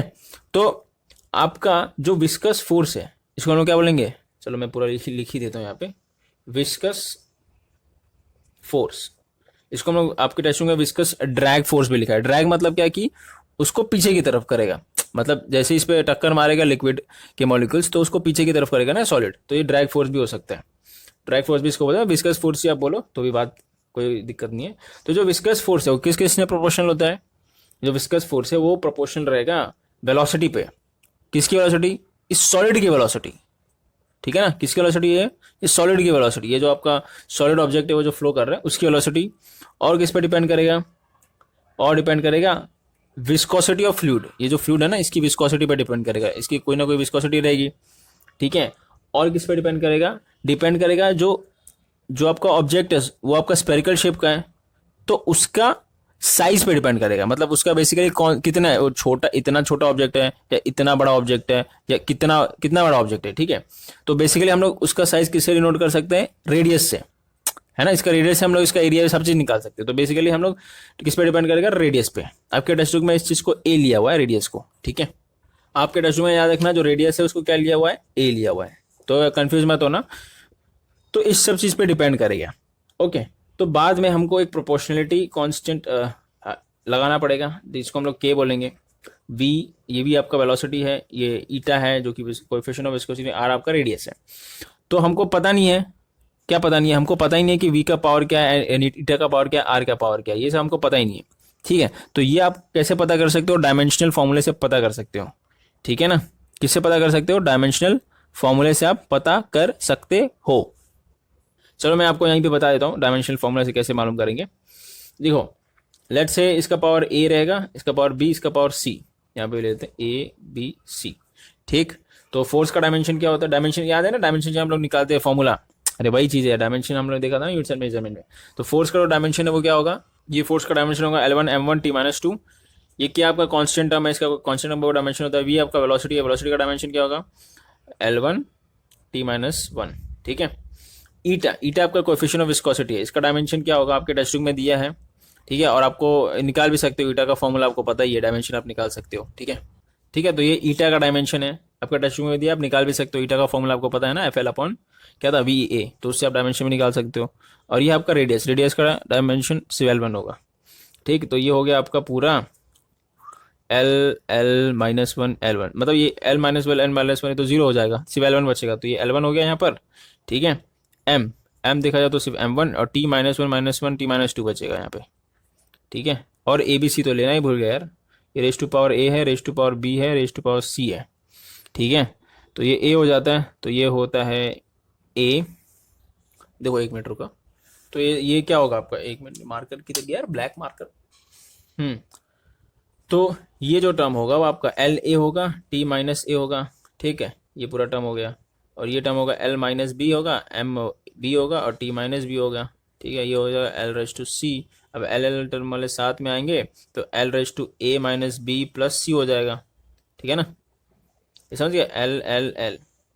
और M का जो टर्म रहेगा वो सिर्फ B रहेगा, और T का जो टर्म रहेगा -A -B, ठीक। और ये है यहाँ पे L1 M1 T, और अगर हम लोग कंपेयरिंग करें ऑन बोथ साइड, तो जो पावर होते हैं अगर इक्वल है, तो अगर कोई भी टर्म का पावर जो है वो सेम, अगर वो टर्म सेम है तो उसका पावर इक्वल रहेगा, ठीक है ना। ये आपको पता है लॉ ऑफ एंडाइसिस। इस चीज़ को मैं रफ करता हूँ, क्या नहीं ऊपर करता हूँ, ठीक है। सो देयरफॉर जो ए है ये वाला पार्ट होगा a minus B plus C is equals to 1 हो जाएगा। दूसरा है, नीचे करता हूँ, दूसरा है b इज इक्वल्स टू 1 हो जाएगा। तीसरा है minus A minus B is equals to -2 हो जाएगा। अब देखो b इज इक्वल्स टू आपको 1 पता है, तो इसमें b 1 डालो, minus A minus 1 is equals to -2, तो minus A is equals to minus, ये इधर आएगा तो क्या होगा, क्या होगा, तो ये -1 बचेगा, क्योंकि ये इधर आएगा तो प्लस होगा, तो -2 + 1 will be -1, minus minus cancel, A is equals to 1 आ गया, ए भी 1 आ गया, बी भी 1 आ गया, ए इसकी वैल्यू 1 डाल दो, therefore 1 - 1 + c is equals to 1, तो ये तो 0 हो गया, ये कैंसिल हो गया, सी भी 1 मिल गया, तो ए बी सी सब 1 मिल गया। तो मतलब जो आपका विस्कस फोर्स आएगा वो के कांस्टेंट इनटू क्या क्या हमने लिया था, हम लोगों ने ईटा वेलोसिटी लिया था, ईटा लिया था और रेडियस लिया था। तो रेस टू पावर सबका 1 1, हम लोगों ने ए बी सी लिया था ना, रेस टू पावर 1 1 1, ठीक है। और जो के की वैल्यू है, ठीक है ना, के की वैल्यू अगर उसने स्टोक्स सर जॉर्ज स्टोक्स ने एक्सपेरिमेंट किया तो देखा जो के की वैल्यू है वो अराउंड 6 पाई आती है। और ये हो गया v1, v का पावर, अब पावर लिखने की क्या जरूरत है, नीटा आर। तो ये आपका विस्कस फोर्स आता है, ठीक है। ये जो विस्कस फोर्स है ना, जब सॉलिड कोई भी एक स्पेरिकल ऑब्जेक्ट लिक्विड के अंदर चलता है तो ये जो उस सॉलिड पर विस्कस फोर्स लगता है वो ये होता है, ठीक है। तो आप चाहिए तो वापस लिख भी सकते हो, एफ यहाँ पे जो है viscous force on solid, viscous, अरे क्या लिख रहा हूँ मैं, विस्कस लिख रहा हूँ, फोर्स की तरह, viscous force on solid, spherical solid, पाया ये सब तो कांस्टेंट है। वी आपका क्या है, वेलोसिटी ऑफ, इसको क्या बोल सकते हैं, वेलोसिटी ऑफ सॉलिड, ठीक है, ये आपका सॉलिड है। ईटा जो है आपका विस्कोसिटी ऑफ, अब विस्कोसिटी सॉलिड का तो होता नहीं है, तो किसका होगा, विस्कोसिटी ऑफ लिक्विड, ठीक है। और आर जो है रेडियस ऑफ सॉलिड, या रेडियस ऑफ स्पेरिकल सॉलिड, मैं सिर्फ सॉलिड लिख रहा हूँ, आप समझ जाना है कि उसका स्पेरिकल है, क्योंकि स्टोक्स लॉ ने हमें स्पेरिकल सॉलिड पे ही एक्सपेरिमेंट ऐसा किया है, ठीक है। तो ये हमारा फॉर्मूला मिलता है, very very important, very very very very ज़्यादा इंपॉर्टेंट, ठीक है। तो ये याद रखना है। अब हम लोग टर्मिनल वेलोसिटी पे देखते हैं, टर्मिनल वेलोसिटी क्या आता है। तो चलो भैया हम रफ कर देते हैं इस सबको, ओके। तो यार ये सब नोट करते रहना, ठीक है ना, ये सब नोट करते रहना आप, बहुत ज़्यादा सब इंपॉर्टेंट है। आपका टेक्स्ट बुक पूरा मैं आपको शॉर्ट में आपको बता रहा हूँ, टेक्स्ट बुक पूरा एक्सप्लेन कर रहा हूँ, तो इसके लिए नोट करना जरूरी है। अब देखो सॉल्व एग्जाम्पल आप नोट ना करो तो भी चलेगा, क्योंकि सॉल्व एग्जाम्पल तो सॉल्व है ही, तो आप देख के टेक्स्ट बुक को ही गो थ्रू कर सकते हो। अगर आपको उसको भी नोट करना है तो नोट कर सकते हो। अब हम लोग आते हैं टर्मिनल वेलोसिटी, जो कि है बड़ा इंटरेस्टिंग, वो भी ठीक है, सही है, मतलब वो भी बहुत इंपॉर्टेंट है। तो देखो टर्मिनल वेलोसिटी में आपका दो चीज़ पे हम लोग दो कंडीशन लेंगे, दोनों कंडीशन सेम ही कंडीशन रहेगा। वो कंडीशन क्या रहेगा, देखो जो पहला कंडीशन है वो आपका, सपोज कोई रेन ड्रॉप नीचे गिर रहा है, ठीक है, एक पहला कंडीशन ये हो गया। और जो रेन ड्रॉप जब नीचे गिरेगा तो सीधी सी बात है, ऊपर से गिर रहा है तो ये सारे एयर के मॉलिक्यूल्स हो गए, ठीक है, तो ये एयर के मॉलिक्यूल्स हो गए, और ये रेन ड्रॉप आपका लिक्विड हो गया, और ये आपका गैस, एयर आपका गैस हो गया बेसिकली, ठीक है ना। चलो एयर समझ लें आप, गैस, ये एक कंडीशन हो गया। दोनों कंडीशन लेकिन सेम ही है, याद रखना, दोनों कंडीशन आपका सेम रहेगा। ये दोनों कंडीशन में जो बता रहा हूँ, ये आपका रेन ड्रॉप था, ठीक है, ये जो है आपका रेन ड्रॉप, ओके। अब जो दूसरा कंडीशन मैं बता रहा हूँ वो है आपका, सपोज एक छोटा सा सॉलिड है, छोटा सा क्या है, सॉलिड है, स्पेरिकल सॉलिड है, कैसा है, स्पेरिकल सॉलिड है, वो आपका एक बड़े से लिक्विड कॉलम में गिर रहा है, बड़े से लिक्विड कॉलम में, ठीक है, मतलब लिक्विड कॉलम मतलब ये सब लिक्विड है, ठीक है ना, और ये लिक्विड एक विस्कस लिक्विड है, ठीक है ना, इसकी मतलब विस्कोसिटी है, विस्कस लिक्विड है, ये समझ गए। अब ये दोनों कंडीशन यहाँ पे सेम रहेगा इस टर्मिनल वेलोसिटी के टर्म में, ठीक है, याद रखना। और ये जो रेन ड्रॉप है, ये आपका जो रेन ड्रॉप है ये भी आपका रेस्ट से गिर रहा है, और ये छोटा सा सॉलिड है ना ये रेस्ट से गिर रहा है, मतलब इनकी इनिशियल वेलोसिटी 0 है, समझ गए। तो देखो अब होता क्या है, तो ये टर्मिनल वेलोसिटी आता कैसे, जो टर्मिनल, ये दोनों सेम है, याद रखना ये दोनों कंडीशन सेम है। पहले लिख देता हूँ, both 1 and two condition will be same, will be similar for terminal velocity, terminal velocity, ठीक है ना। अब देखो जो टर्मिनल वेलोसिटी को हम लोग v स्मॉल t से डिनोट करेंगे टर्मिनल वेलोसिटी। तो जब होता क्या है यहाँ पे देखो, जब इस लिक्विड का और इसमें इस लिक्विड का, ठीक है ना, इस लिक्विड का क्या होता है कि जब buoyant force BUO buoyant force plus viscous force, ठीक है, is equals to force due to gravity हो जाता है। फोर्स ड्यू टू ग्रेविटी जब हो जाता है, सर इस कंडीशन में ले लो, ये जो लिक्विड गिर रहा है नीचे है ना, ये कंडीशन। अब ये दोनों कंडीशन सेम किसके लिए लिया हूँ, टर्मिनल वेलोसिटी का सेम लिया, मतलब टर्मिनल वेलोसिटी का जो फॉर्मूला आएगा ना दोनों कंडीशन का सेम ही रहेगा, ठीक है। तो मैं इस कंडीशन की बात करूँ तो अगर ये लिक्विड है जो ड्रेन ड्रॉप गिर रहा है, इसका buoyant force plus viscous force is equal to force due to gravity हो जाएगा, तब क्या होता है, तब आपका जो वेलोसिटी है जिसको हम बोल सकते हैं स्पीड, इसका इस रेन ड्रॉप का क्या रहेगा, कांस्टेंट। तब क्या रहेगा, velocity constant, therefore velocity is constant. और इस चीज को हम बोलते हैं टर्मिनल वेलोसिटी। क्या बोलेंगे हम इसको, टर्मिनल वेलोसिटी, समझे। इसको हम VT से डिनोट करेंगे। अब VT आएगा कैसे, जरा वो देखते हैं। तो देखो VT जो है टर्मिनल वेलोसिटी, सिर्फ डायरेक्ट फॉर्मूला आपका दिया हुआ है टेक्स्ट बुक में, तो डायरेक्ट फॉर्मूला ही आपको देखना है। इसको डिराइव कैसे करना है वो अभी आपको जानना जरूर भी नहीं है, खाली फॉर्मूला आपको याद होना चाहिए। अब डिराइव वगैरह करना अभी सिखाएंगे भी नहीं, है ना, ये सब इंजीनियरिंग वगैरह में सब है, कैसे डिराइव करना है क्या है इंजीनियरिंग में। अभी आपको सिर्फ फॉर्मूला इसका याद होना चाहिए, टर्मिनल वेलोसिटी का। तो देखो जो आपको पता है कि जो विस्कस फोर्स है, ये विस्कस फोर्स क्या है, क्या आया था अकॉर्डिंग टू स्टोक्स लॉ, 6 पाई क्या था, V ईटा R, यही आया था, है ना। तो जो आपका विस्कस फोर्स है वो आपका ये टर्म है, तो इस टर्म में आप 6 पाई V जो है ना, V उसको आप VT ले लो, मतलब टर्मिनल वेलोसिटी ले लो, समझ गए। Therefore terminal velocity into eta into R is equals to, मतलब जो फोर्स लगेगा, जो आपका विस्कस फोर्स लगेगा लिक्विड में, अब हालांकि जो ये कंडीशन सेम हो जाता है, जब सेम हो जाता है तो जो भी फोर्स लगेगा विस्कस फोर्स उस लिक्विड में, जो लिक्विड नीचे गिर रहा था रेन ड्रॉप, तो उसमें जो फोर्स लगेगा तो उसकी कुछ ना कुछ वेलोसिटी, सीधी सी बात है, वेलोसिटी तो होगी, वेलोसिटी है ना, वेलोसिटी, तो वो वेलोसिटी आपका टर्मिनल वेलोसिटी में कन्वर्ट हो जाएगा, ठीक है, बस और कुछ नहीं होगा। जब टर्मिनल वेलोसिटी में कन्वर्ट हो गया तो वो चीज़ जो आता है वो क्या आता है, वो आता है आपका 4π/3, ठीक है, R³ density minus density into G, ठीक है। अभी देखो ये ऐसा है, अब ये दोनों आपको समझा नहीं होगा वर्ड क्या है, ये दोनों अभी मैं आपको बताता हूँ, ठीक है। तो पहले हम लोग यहाँ जो VT का निकाल लेते हैं, तो जो VT जो टर्मिनल वेलोसिटी आएगा वो क्या आएगा, तो ये जो यहाँ पे VT आएगा वो 6 पाई और ये ईटा R उधर लेके जाओगे तो डिवाइड हो जाएगा, सीधी सी बात है। तो चलो मैं कर ही देता हूँ इसी बात पे, 4π/3 इंटू 6 पाई, ठीक है, डिवाइड हो गया, और ये ईटा भी डिवाइड होगा, नीचे आएगा ये R³, ये इसको हम लोग ऊपर रखते हैं। अभी ये चीज़ क्या है वो मैं बताता हूँ, ठीक है ना, डेंसिटी माइनस डेंसिटी है, दोनों डेंसिटी है। किस चीज़ का डेंसिटी अभी मैं आपको बताता हूँ, लास्ट में जो लिखूंगा ना मैं कि क्या क्या क्या है, तो मैं उसमें आपको बता दूंगा, वो सब नोट करना जरूरी है। ये क्या था, हाँ, अपॉन ईटा R, तो इसमें एक R और एक R कैंसिल हो जाएगा, ये स्क्वायर बचेगा, यहाँ पे पाई पाई कैंसिल, यहाँ पे 2 2 जा 4, 2 3 जा 6, और ये होता है 2/9 हो जाएगा ना, ठीक है, 2/9 हो जाएगा। तो ये जो VT आता है, VT मतलब टर्मिनल वेलोसिटी, हम लोग क्या ये है, ये मैं यहाँ पे बताया आपको, टर्मिनल वेलोसिटी है बेसिकली।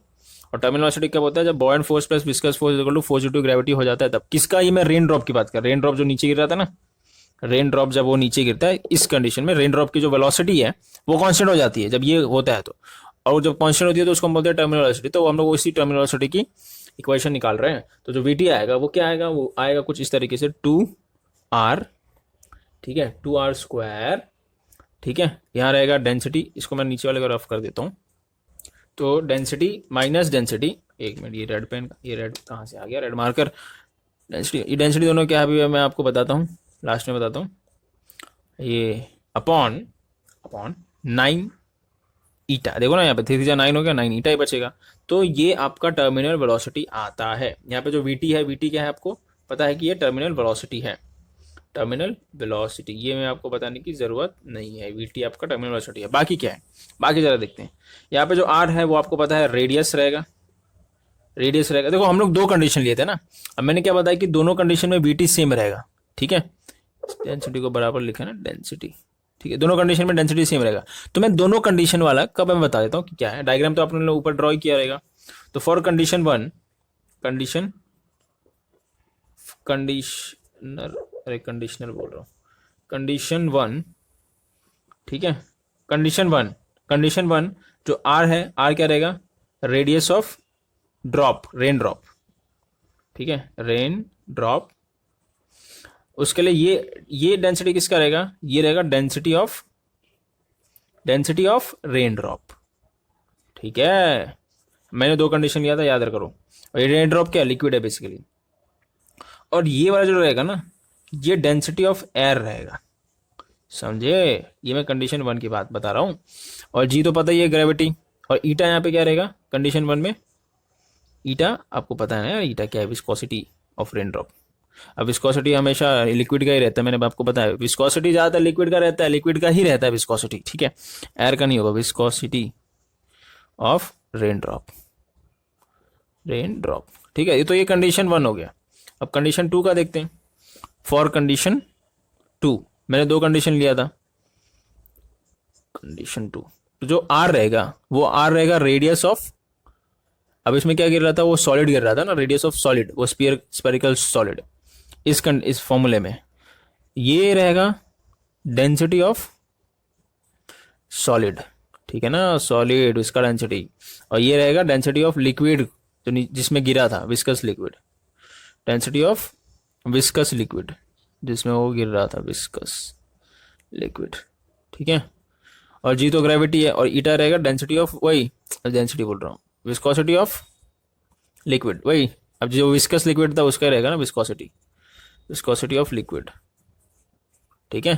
तो ये कंडीशन टू के लिए, तो ये दोनों याद रहेगा, दोनों कंडीशन के लिए सेम फॉर्मूला है टर्मिनल वेलोसिटी का, ठीक है ना। तो अगर एग्जांपल में आएगा या तो सॉलिड, कोई छोटा मोटा सॉलिड गिर रहा है किसी लिक्विड कॉलम में, या रेन ड्रॉप गिर रहा है, तो दोनों के लिए टर्मिनल वेलोसिटी यही रहेगा। फॉर्मूला तो भैया आपको याद करना पड़ेगा, 2r² density minus density, density minus density rain drop में अलग है, और ये सॉलिड जब लिक्विड में गिरता है तो अलग है ना। ओके, तो मतलब ये वाला डेंसिटी, सीधी सी बात है, पहले बड़ा वाला डेंसिटी रहेगा और बाद में छोटा वाला डेंसिटी रहेगा। तो बड़ा वाला डेंसिटी हमेशा सबसे पहले सॉलिड का होता है, फिर लिक्विड का होता है, फिर गैसेस का होता है। तो अगर लिक्विड गैसेस की बात चल रही है तो ये लिक्विड का डेंसिटी रहेगा, और अगर सॉलिड लिक्विड की बात चल रही है तो ये सॉलिड का डेंसिटी रहेगा। समझे, सिंपल लॉजिक लगाओ, है ये लॉजिक ही, और क्या। और ये ईटा क्या है, विस्कोसिटी हमेशा किसका रहता है, लिक्विड का, ठीक है। गैसेस का तो अभी तक नहीं आया, ठीक है, अभी तक मैंने भी अभी तक नहीं देखा, क्या पता आगे मैं देख लूँ। ओके, लिक्विड का रहता है विस्कोसिटी। ओके, तो ये इंपॉर्टेंट है, आप नोट कर लेना। अभी हम लोग एग्जाम्पल नंबर 10.10 पे आते हैं। एग्जाम्पल नंबर 10.10 जो है बड़ा इजी है, कुछ नहीं है इसमें। टर्मिनल वेलोसिटी दिया है ऑफ अ कॉपर बॉल का। कॉपर बॉल मतलब वो सॉलिड वाला, सेकंड कंडीशन है, याद रखना। मैंने बताया था ना दो कंडीशन, एक रेन ड्रॉप है, दूसरा सॉलिड आपका लिक्विड में गिर रहा है, तो दूसरा वाला कंडीशन है वाला। तो कॉपर बॉल का जो रेडियस है कितना है, ये दिया है 2 mm, उसको mm कर लो तो हो जाएगा 2 × 10⁻³ mm। ये -3 है, अगर आपको नहीं दिख रहा होगा तो, मुझे दिख रहा है -3 मैंने अभी किया -3। तो falling through a tank of oil, देखो मैंने क्या बोला था कि बहुत ज़्यादा बड़े टैंक में गिर रहा है वो। मैंने क्या बोला था कि छोटा सा लिक्विड बहुत बड़े लिक्विड, थोड़ा सा सॉलिड बहुत बड़े लिक्विड कॉलम में गिरता है, ये बताता है ना सेकंड कंडीशन। तो falling through a tank of oil, temperature दिया है उसका, टेम्परेचर की वैसे ज़रूरत तो है नहीं, 20 डिग्री सेल्सियस। इज 6, अब सेंटीमीटर पर सेकंड मतलब वेलोसिटी है, किसका वेलोसिटी, उस कॉपर बॉल का। तो वेलोसिटी दिया है सेंटीमीटर में, 6.5 सेंटीमीटर पर सेकंड। इसको मीटर पर सेकंड में कर दो, ठीक है। अब मैं करने वाला नहीं हूँ, मैं आपको डायरेक्ट बता दूँ गिवन क्या है। Compute the viscosity of oil, viscosity मतलब ईटा निकालना है इस ऑयल का, जो अंदर ऑयल है ना, ये अंदर ऑयल है, उसकी विस्कोसिटी। और सेम टेम्परेचर, मतलब सेम टेम्परेचर को अपने को लेना देना ही नहीं है, ठीक है। डेंसिटी ऑफ ऑयल दिया है यहाँ पे, डेंसिटी ऑफ ऑयल दिया है, मतलब ये वाली डेंसिटी, इसकी डेंसिटी ऑफ ऑयल कितना दिया है। तो डेंसिटी ऑफ ऑयल हम ये वाला लेंगे फॉर्मूले में, ठीक है, ये डेंसिटी, ठीक है। तो डेंसिटी ऑफ ऑयल कितना दिया है, 1.5 × 10⁻³, ठीक है। और दूसरा डेंसिटी ऑफ कॉपर, तो हम लोग ये वाला लेंगे, मैंने आपको बताया था ना, अगर सॉलिड लिक्विड की बात हो रही है तो ये वाला सॉलिड की डेंसिटी लेंगे, जो बड़ा वाला डेंसिटी रहेगा वो आगे रहेगा। तो ये सॉलिड है आपका कॉपर, क्योंकि सॉलिड का डेंसिटी ज़्यादा होता है लिक्विड से, सीधी सी बात है, 10:3। ठीक है, तो सिंपल आप क्या फाइंड करना है, विस्कोसिटी। अरे यार अभी तो फॉर्मूला आपको पता है, वो फॉर्मूला से निकाल लो आप हैं। और नहीं तो क्या, टर्मिनल वेलोसिटी आपको पता ही है, टर्मिनल वेलोसिटी का फॉर्मूला क्या था, V T is equals to 2r² density minus density G upon 9 eta. Eta को इधर ले लो, तो ये ईटा को इधर ले लो और वी टी को यहाँ पे लगा दो, बस सब डालो। टू आपको पता ही, आर पता ही दिया है, गिवन 2 × 10⁻³ डेंसिटी ऑफ सॉलिड है ये, और ये डेंसिटी ऑफ लिक्विड, क्योंकि सॉलिड लिक्विड की बात चल रही है, तो पहला डेंसिटी ऑफ सॉलिड होगा, दूसरा डेंसिटी ऑफ लिक्विड होगा। तो ये 8.9 दिया है, और ये वाला 1.5 दिया है। जी आपको पता ही है, 9 पता ही है, वी टी आपको पता ही है, 6.5 सेंटीमीटर है, तो मीटर में कर लो, मीटर पर सेकेंड। मतलब क्या होगा, ये 6.5 × 10⁻² होगा। ओके, सेंटीमीटर पर सेकेंड, समझ गए। बस वैल्यू डालो, आंसर आ जाएगा। इस फॉर्मूले में डालो, यहाँ पे नीटा इज इक्वल्स टू यहाँ पे, तो ये फॉर्मूले में डालोगे तो आंसर आ जाएगा, समझे। अब अगले टॉपिक पे आते हैं, जो कि है आपका Reynolds number. Okay, Reynolds number. तो यार ये जो रेनॉल्ड्स नंबर है, ये रेनॉल्ड्स नंबर क्या है मैं अभी ये बताता हूँ। RA नहीं है, शायद RE है। ठीक है, रेनॉल्ड्स नंबर क्या है अभी मैं बताता हूँ। पहले आप एक चीज़ नोट कर लेना, दो टाइप के फ्लो होते हैं, ये मैंने आपको पहले ही बता चुका हूँ, वापस बता रहा हूँ। एक होता है आपका लेमिनार फ्लो। ठीक है, लेमिनार फ्लो। देखो लेमिनार फ्लो को ना हम लोग स्टेडी फ्लो भी बोलते हैं। ठीक है, स्टेडी फ्लो, और इसको हम लोग स्ट्रीमलाइन फ्लो भी बोलते हैं। ये शायद मैं आपको पहले बता चुका हूँ कि नहीं पता नहीं, लेकिन अभी नोट कर लेना। एक होता है आपका लेमिनार फ्लो, जिसको हम स्टेडी फ्लो भी बोलते हैं या स्ट्रीमलाइन फ्लो भी बोलते हैं। एंड जो दूसरा होता है, ये आपका फर्स्ट होता है, जो दूसरा होता है आपका टर्बुलेंट फ्लो। टर्बुलेंट फ्लो, ठीक है, टर्बुलेंट फ्लो होता है। ओके, स्पेलिंग में आजकल बहुत रॉन्ग लिख रहा हूँ, टर्बुलेंट। ठीक है, तो ये दोनों फ्लो होता है क्या है बेसिकली, आपको देखो इमेज में दिख रहा होगा। ठीक है, एक जो नल है वो आपका स्लो है, जब स्लो रहता है तो वो लेमिनार फ्लो रहता है, और दूसरा जो नल है, टैप से जो वाटर पानी गिर रहा है, वो आपका फास्ट है, तो बेसिकली वो टर्बुलेंट फ्लो है। इसका मतलब क्या, इसका मतलब जब जब velocity will be more, velocity अगर ज़्यादा रहेगा, किसका वेलोसिटी बोल सकते हो, वेलोसिटी ऑफ फ्लूइड का या लिक्विड का, वेलोसिटी ऑफ फ्लूइड का ज़्यादा रहेगा, तो वो कौन सा फ्लो रहेगा, वो रहेगा आपका टर्बुलेंट फ्लो। ठीक है, टर्बुलेंट फ्लो, ये याद रखना। और वेलोसिटी ऑफ फ्लूइड अगर कम रहेगा तो, वेलोसिटी ऑफ, फटाफट लिखते हैं, वेलोसिटी ऑफ फ्लूइड अगर कम रहेगा तो, जैसा कि आपने अभी एक नल वाला टैप वाटर वाला एग्जांपल देखा, तो वो लेमिनार फ्लो रहेगा। ठीक है, वो लेमिनार फ्लो, या फिर उसको हम स्टेडी फ्लो भी बोल सकते हैं, स्ट्रीमलाइन फ्लो भी बोल सकते हैं।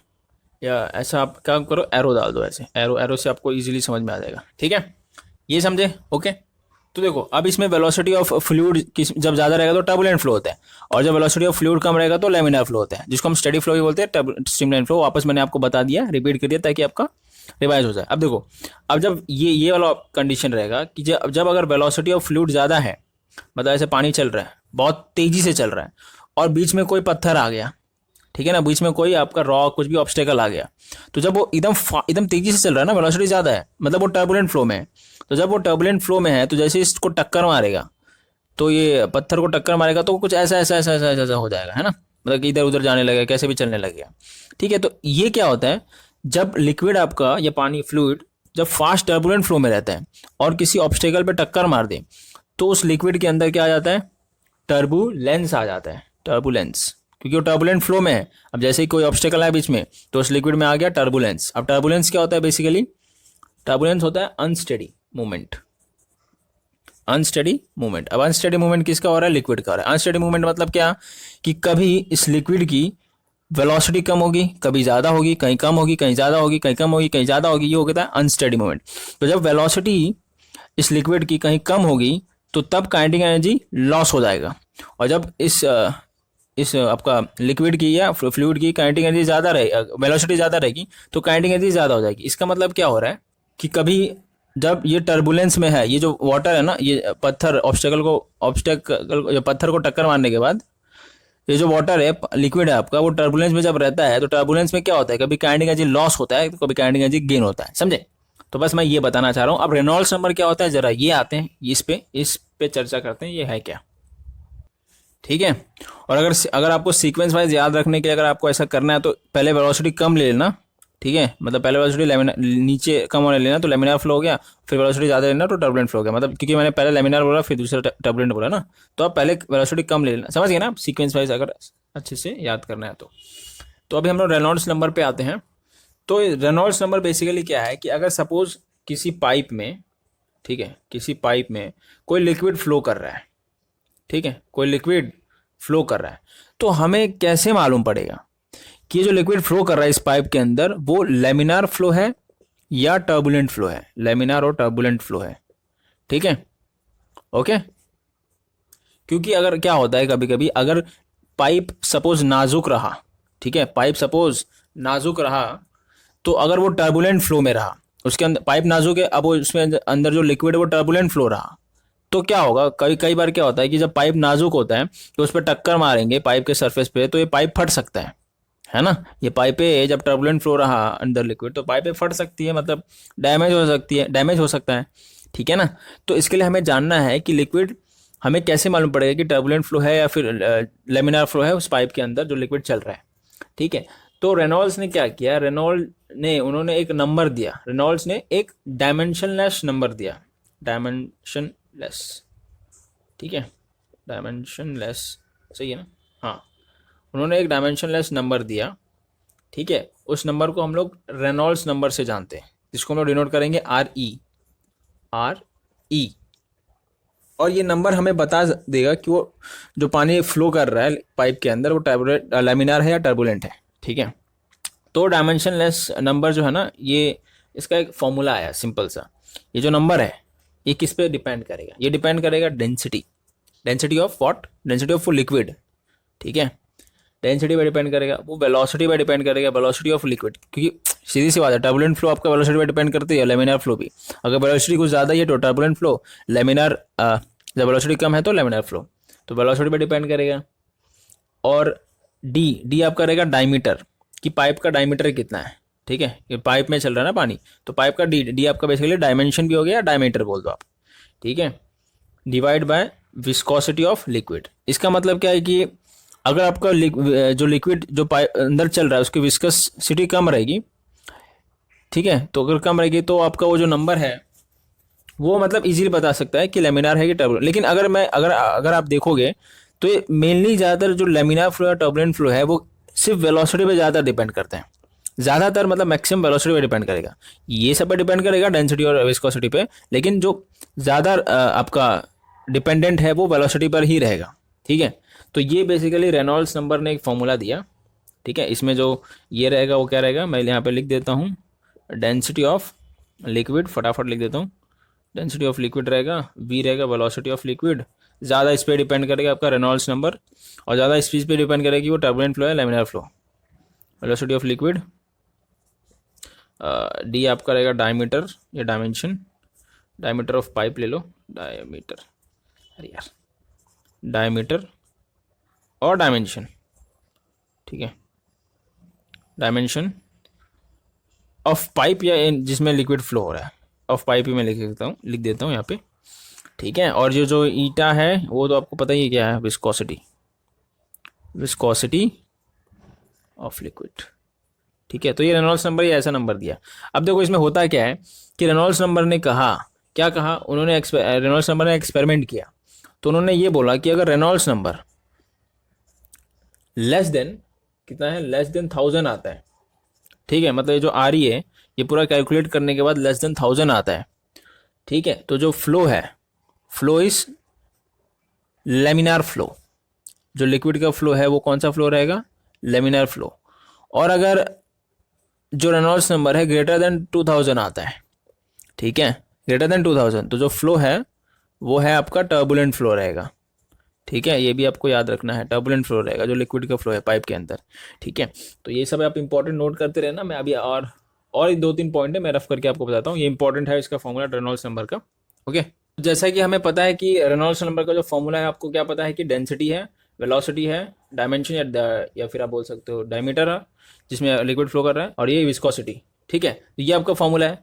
तो अभी रेनॉल्ड्स नंबर और रेनॉल्ड्स जो है एक और चीज़ बोलते हैं कि अगर आपका सपोज 2 कंडीशन ले लो, 2 पाइप ले लो जिसका ज्योमेट्री सेम है, ज्योमेट्री मतलब इसका एरिया डायमेंशन वगैरह सेम रहेगा। ये दो कंडीशन लिया मैंने, ये दो पाइप है, एक में ऑयल फ्लो कर रहा है, एक में वाटर फ्लो कर रहा है, ठीक है। तो अब होता क्या है कि जब ऑयल है और इसमें वाटर है तो ऑयल का सीधी सी बात है डेंसिटी भी अलग है, जैसे डेंसिटी 1 ले लेते हैं और विस्कोसिटी भी अलग रहेगा, विस्कोसिटी 1 ले लेते हैं। वाटर का भी डेंसिटी 2 ले लेते हैं और विस्कोसिटी N2 ले लेते हैं, क्योंकि दोनों का डेंसिटी और विस्कोसिटी अलग अलग रहेगा, सीधी सी बात है। बट फॉर्मूले में आपका डेंसिटी और विस्कोसिटी है, लेकिन इन दोनों का क्या सेम है, ज्योमेट्री सेम है, ठीक है। क्या सेम है, ज्योमेट्री सेम है, याद रखना। तो जब ज्योमेट्री सेम रहता है दोनों का, अब दोनों में एक ऑयल दोनों में अलग अलग लिक्विड फ्लो करा दो, डेंसिटी अलग और विस्कोसिटी अलग, तो क्या होगा कि जो रेनॉल्ड्स नंबर है वो दोनों का सेम मिलेगा, ठीक है। मैं यहाँ पे क्या करता हूँ, ऐसा एक ब्रैकेट लेके लिखता हूँ, ठीक है। तो दोनों का जो रेनॉल्ड्स नंबर RE मतलब Reynolds number of turbulent flow will be same, याद रखना, समझे। यहाँ पे ज्योमेट्री भी मतलब डायमेंशन, बेसिकली ज्योमेट्री मतलब क्या, डायमेंशन पे डिपेंड होगा, डायमेंशन पे ज़्यादा डिपेंड करेगा एज कम्पेयर टू डेंसिटी और विस्कोसिटी। डायमेंशन और वेलोसिटी पे ज़्यादा डिपेंड करता है एज कम्पेयर टू डेंसिटी और विस्कोसिटी, समझ गए। मतलब इसका मतलब यही बोलना चाहता है, रेनॉल्ड्स ने ही ये बोला, जो रेनॉल्ड्स नंबर है ना, जो टर्बुलेंट फ्लो है, लैमिनार फ्लो है, ज़्यादा डिपेंड किस पे करेगा, एक वेलोसिटी, दूसरा डायमेंशन, इन दोनों पे ज़्यादा डिपेंड करेगा, और डेंसिटी और विस्कोसिटी पे उतना ज़्यादा डिपेंड नहीं करेगा, समझे। तो ये बस यही बोलना चाहता है। तो मतलब अगर सपोज यहाँ पे दोनों में जब टर्बुलेंट फ्लो होगा तो सपोज कोई भी नंबर हो सकता है 2, 3, 4, 5 हो सकता है दोनों में। तो 2, 3, 4, 5 नंबर पे ये दोनों में जो ऑयल फ्लो कर रहा है वो भी टर्बुलेंट होगा, वाटर फ्लो कर रहा है वो भी टर्बुलेंट होगा, ठीक है ना। अब रेनॉल्ड्स नंबर को मैं ऐसा, वैसे तो इंपॉर्टेंट नहीं होता, लेकिन ठीक है आपके टेस्ट में दिया तो देख लेते हैं, ठीक है। तो मैं अगर मैं एक काम करता हूँ, इसको मैं ये रेनॉल्ड्स नंबर का फॉर्मूला है, मेन फॉर्मूला यही है, ठीक है, रेनॉल्ड्स नंबर का। अब इसको मैं ऐसे भी कन्वर्ट कर सकता हूँ, कैसे, अगर मैं बोलूँ दोनों जगह पे वी आप मल्टीप्लाई कर दो, ठीक है, दोनों जगह पे डी डिवाइड कर दो, वी मल्टीप्लाई कर दो, समझा मैंने क्या बोला। मतलब डेंसिटी V हो गया, आपको क्या मल्टीप्लाई करना है, V मल्टीप्लाई करना है और D डिवाइड करना है, ऊपर नीचे दोनों। तो ये N V मल्टीप्लाई करना है, D डिवाइड करना है, दोनों जगह V/D मैंने किया, ठीक है, V/D ऊपर नीचे दोनों करना है, ठीक है। तो अब देखो इसमें D कैंसिल हो गया और इसमें क्या हो गया, डेंसिटी V²/N/V/D, ठीक है। V ऐसा पता होना चाहिए, V वेलोसिटी है, डेंसिटी है, ये ईटा है यार, N लिख रहा हूँ मैं, ईटा को थोड़ा ऐसे लिखा करो, ठीक है। तो अब ये चीज़ आपका ऐसा आ गया। अब मैं क्या करता हूँ कि एरिया दोनों जगह पे मल्टीप्लाई कर देता हूँ ऊपर नीचे, तो मैं डेंसिटी एरिया V² अपॉन यहाँ पे ईटा एरिया V/D, ठीक है, ऐसा हो गया। तो ये जो टर्म है ना, ये वाला ऊपर वाला टर्म, ऊपर वाले टर्म को हम बोलेंगे इनर्शियल फोर्स, इनर्शियल फोर्स।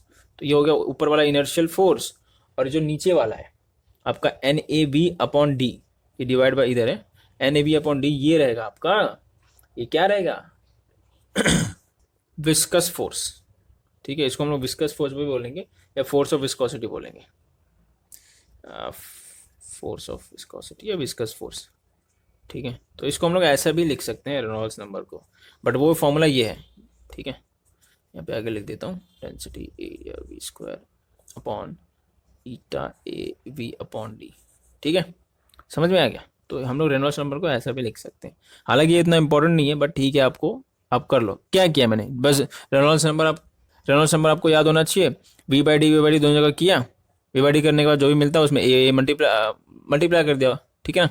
तो वही आपका आ गया inertial force upon force of viscosity. एक फाइनल एग्जांपल है, एग्जांपल नंबर 10.11 कर लेते हैं, फिर हम लोग 2 सम देखेंगे एंट्रेंस का, ठीक है ना, उससे ज़्यादा नहीं, क्योंकि वीडियो काफ़ी लंबा हो गया है।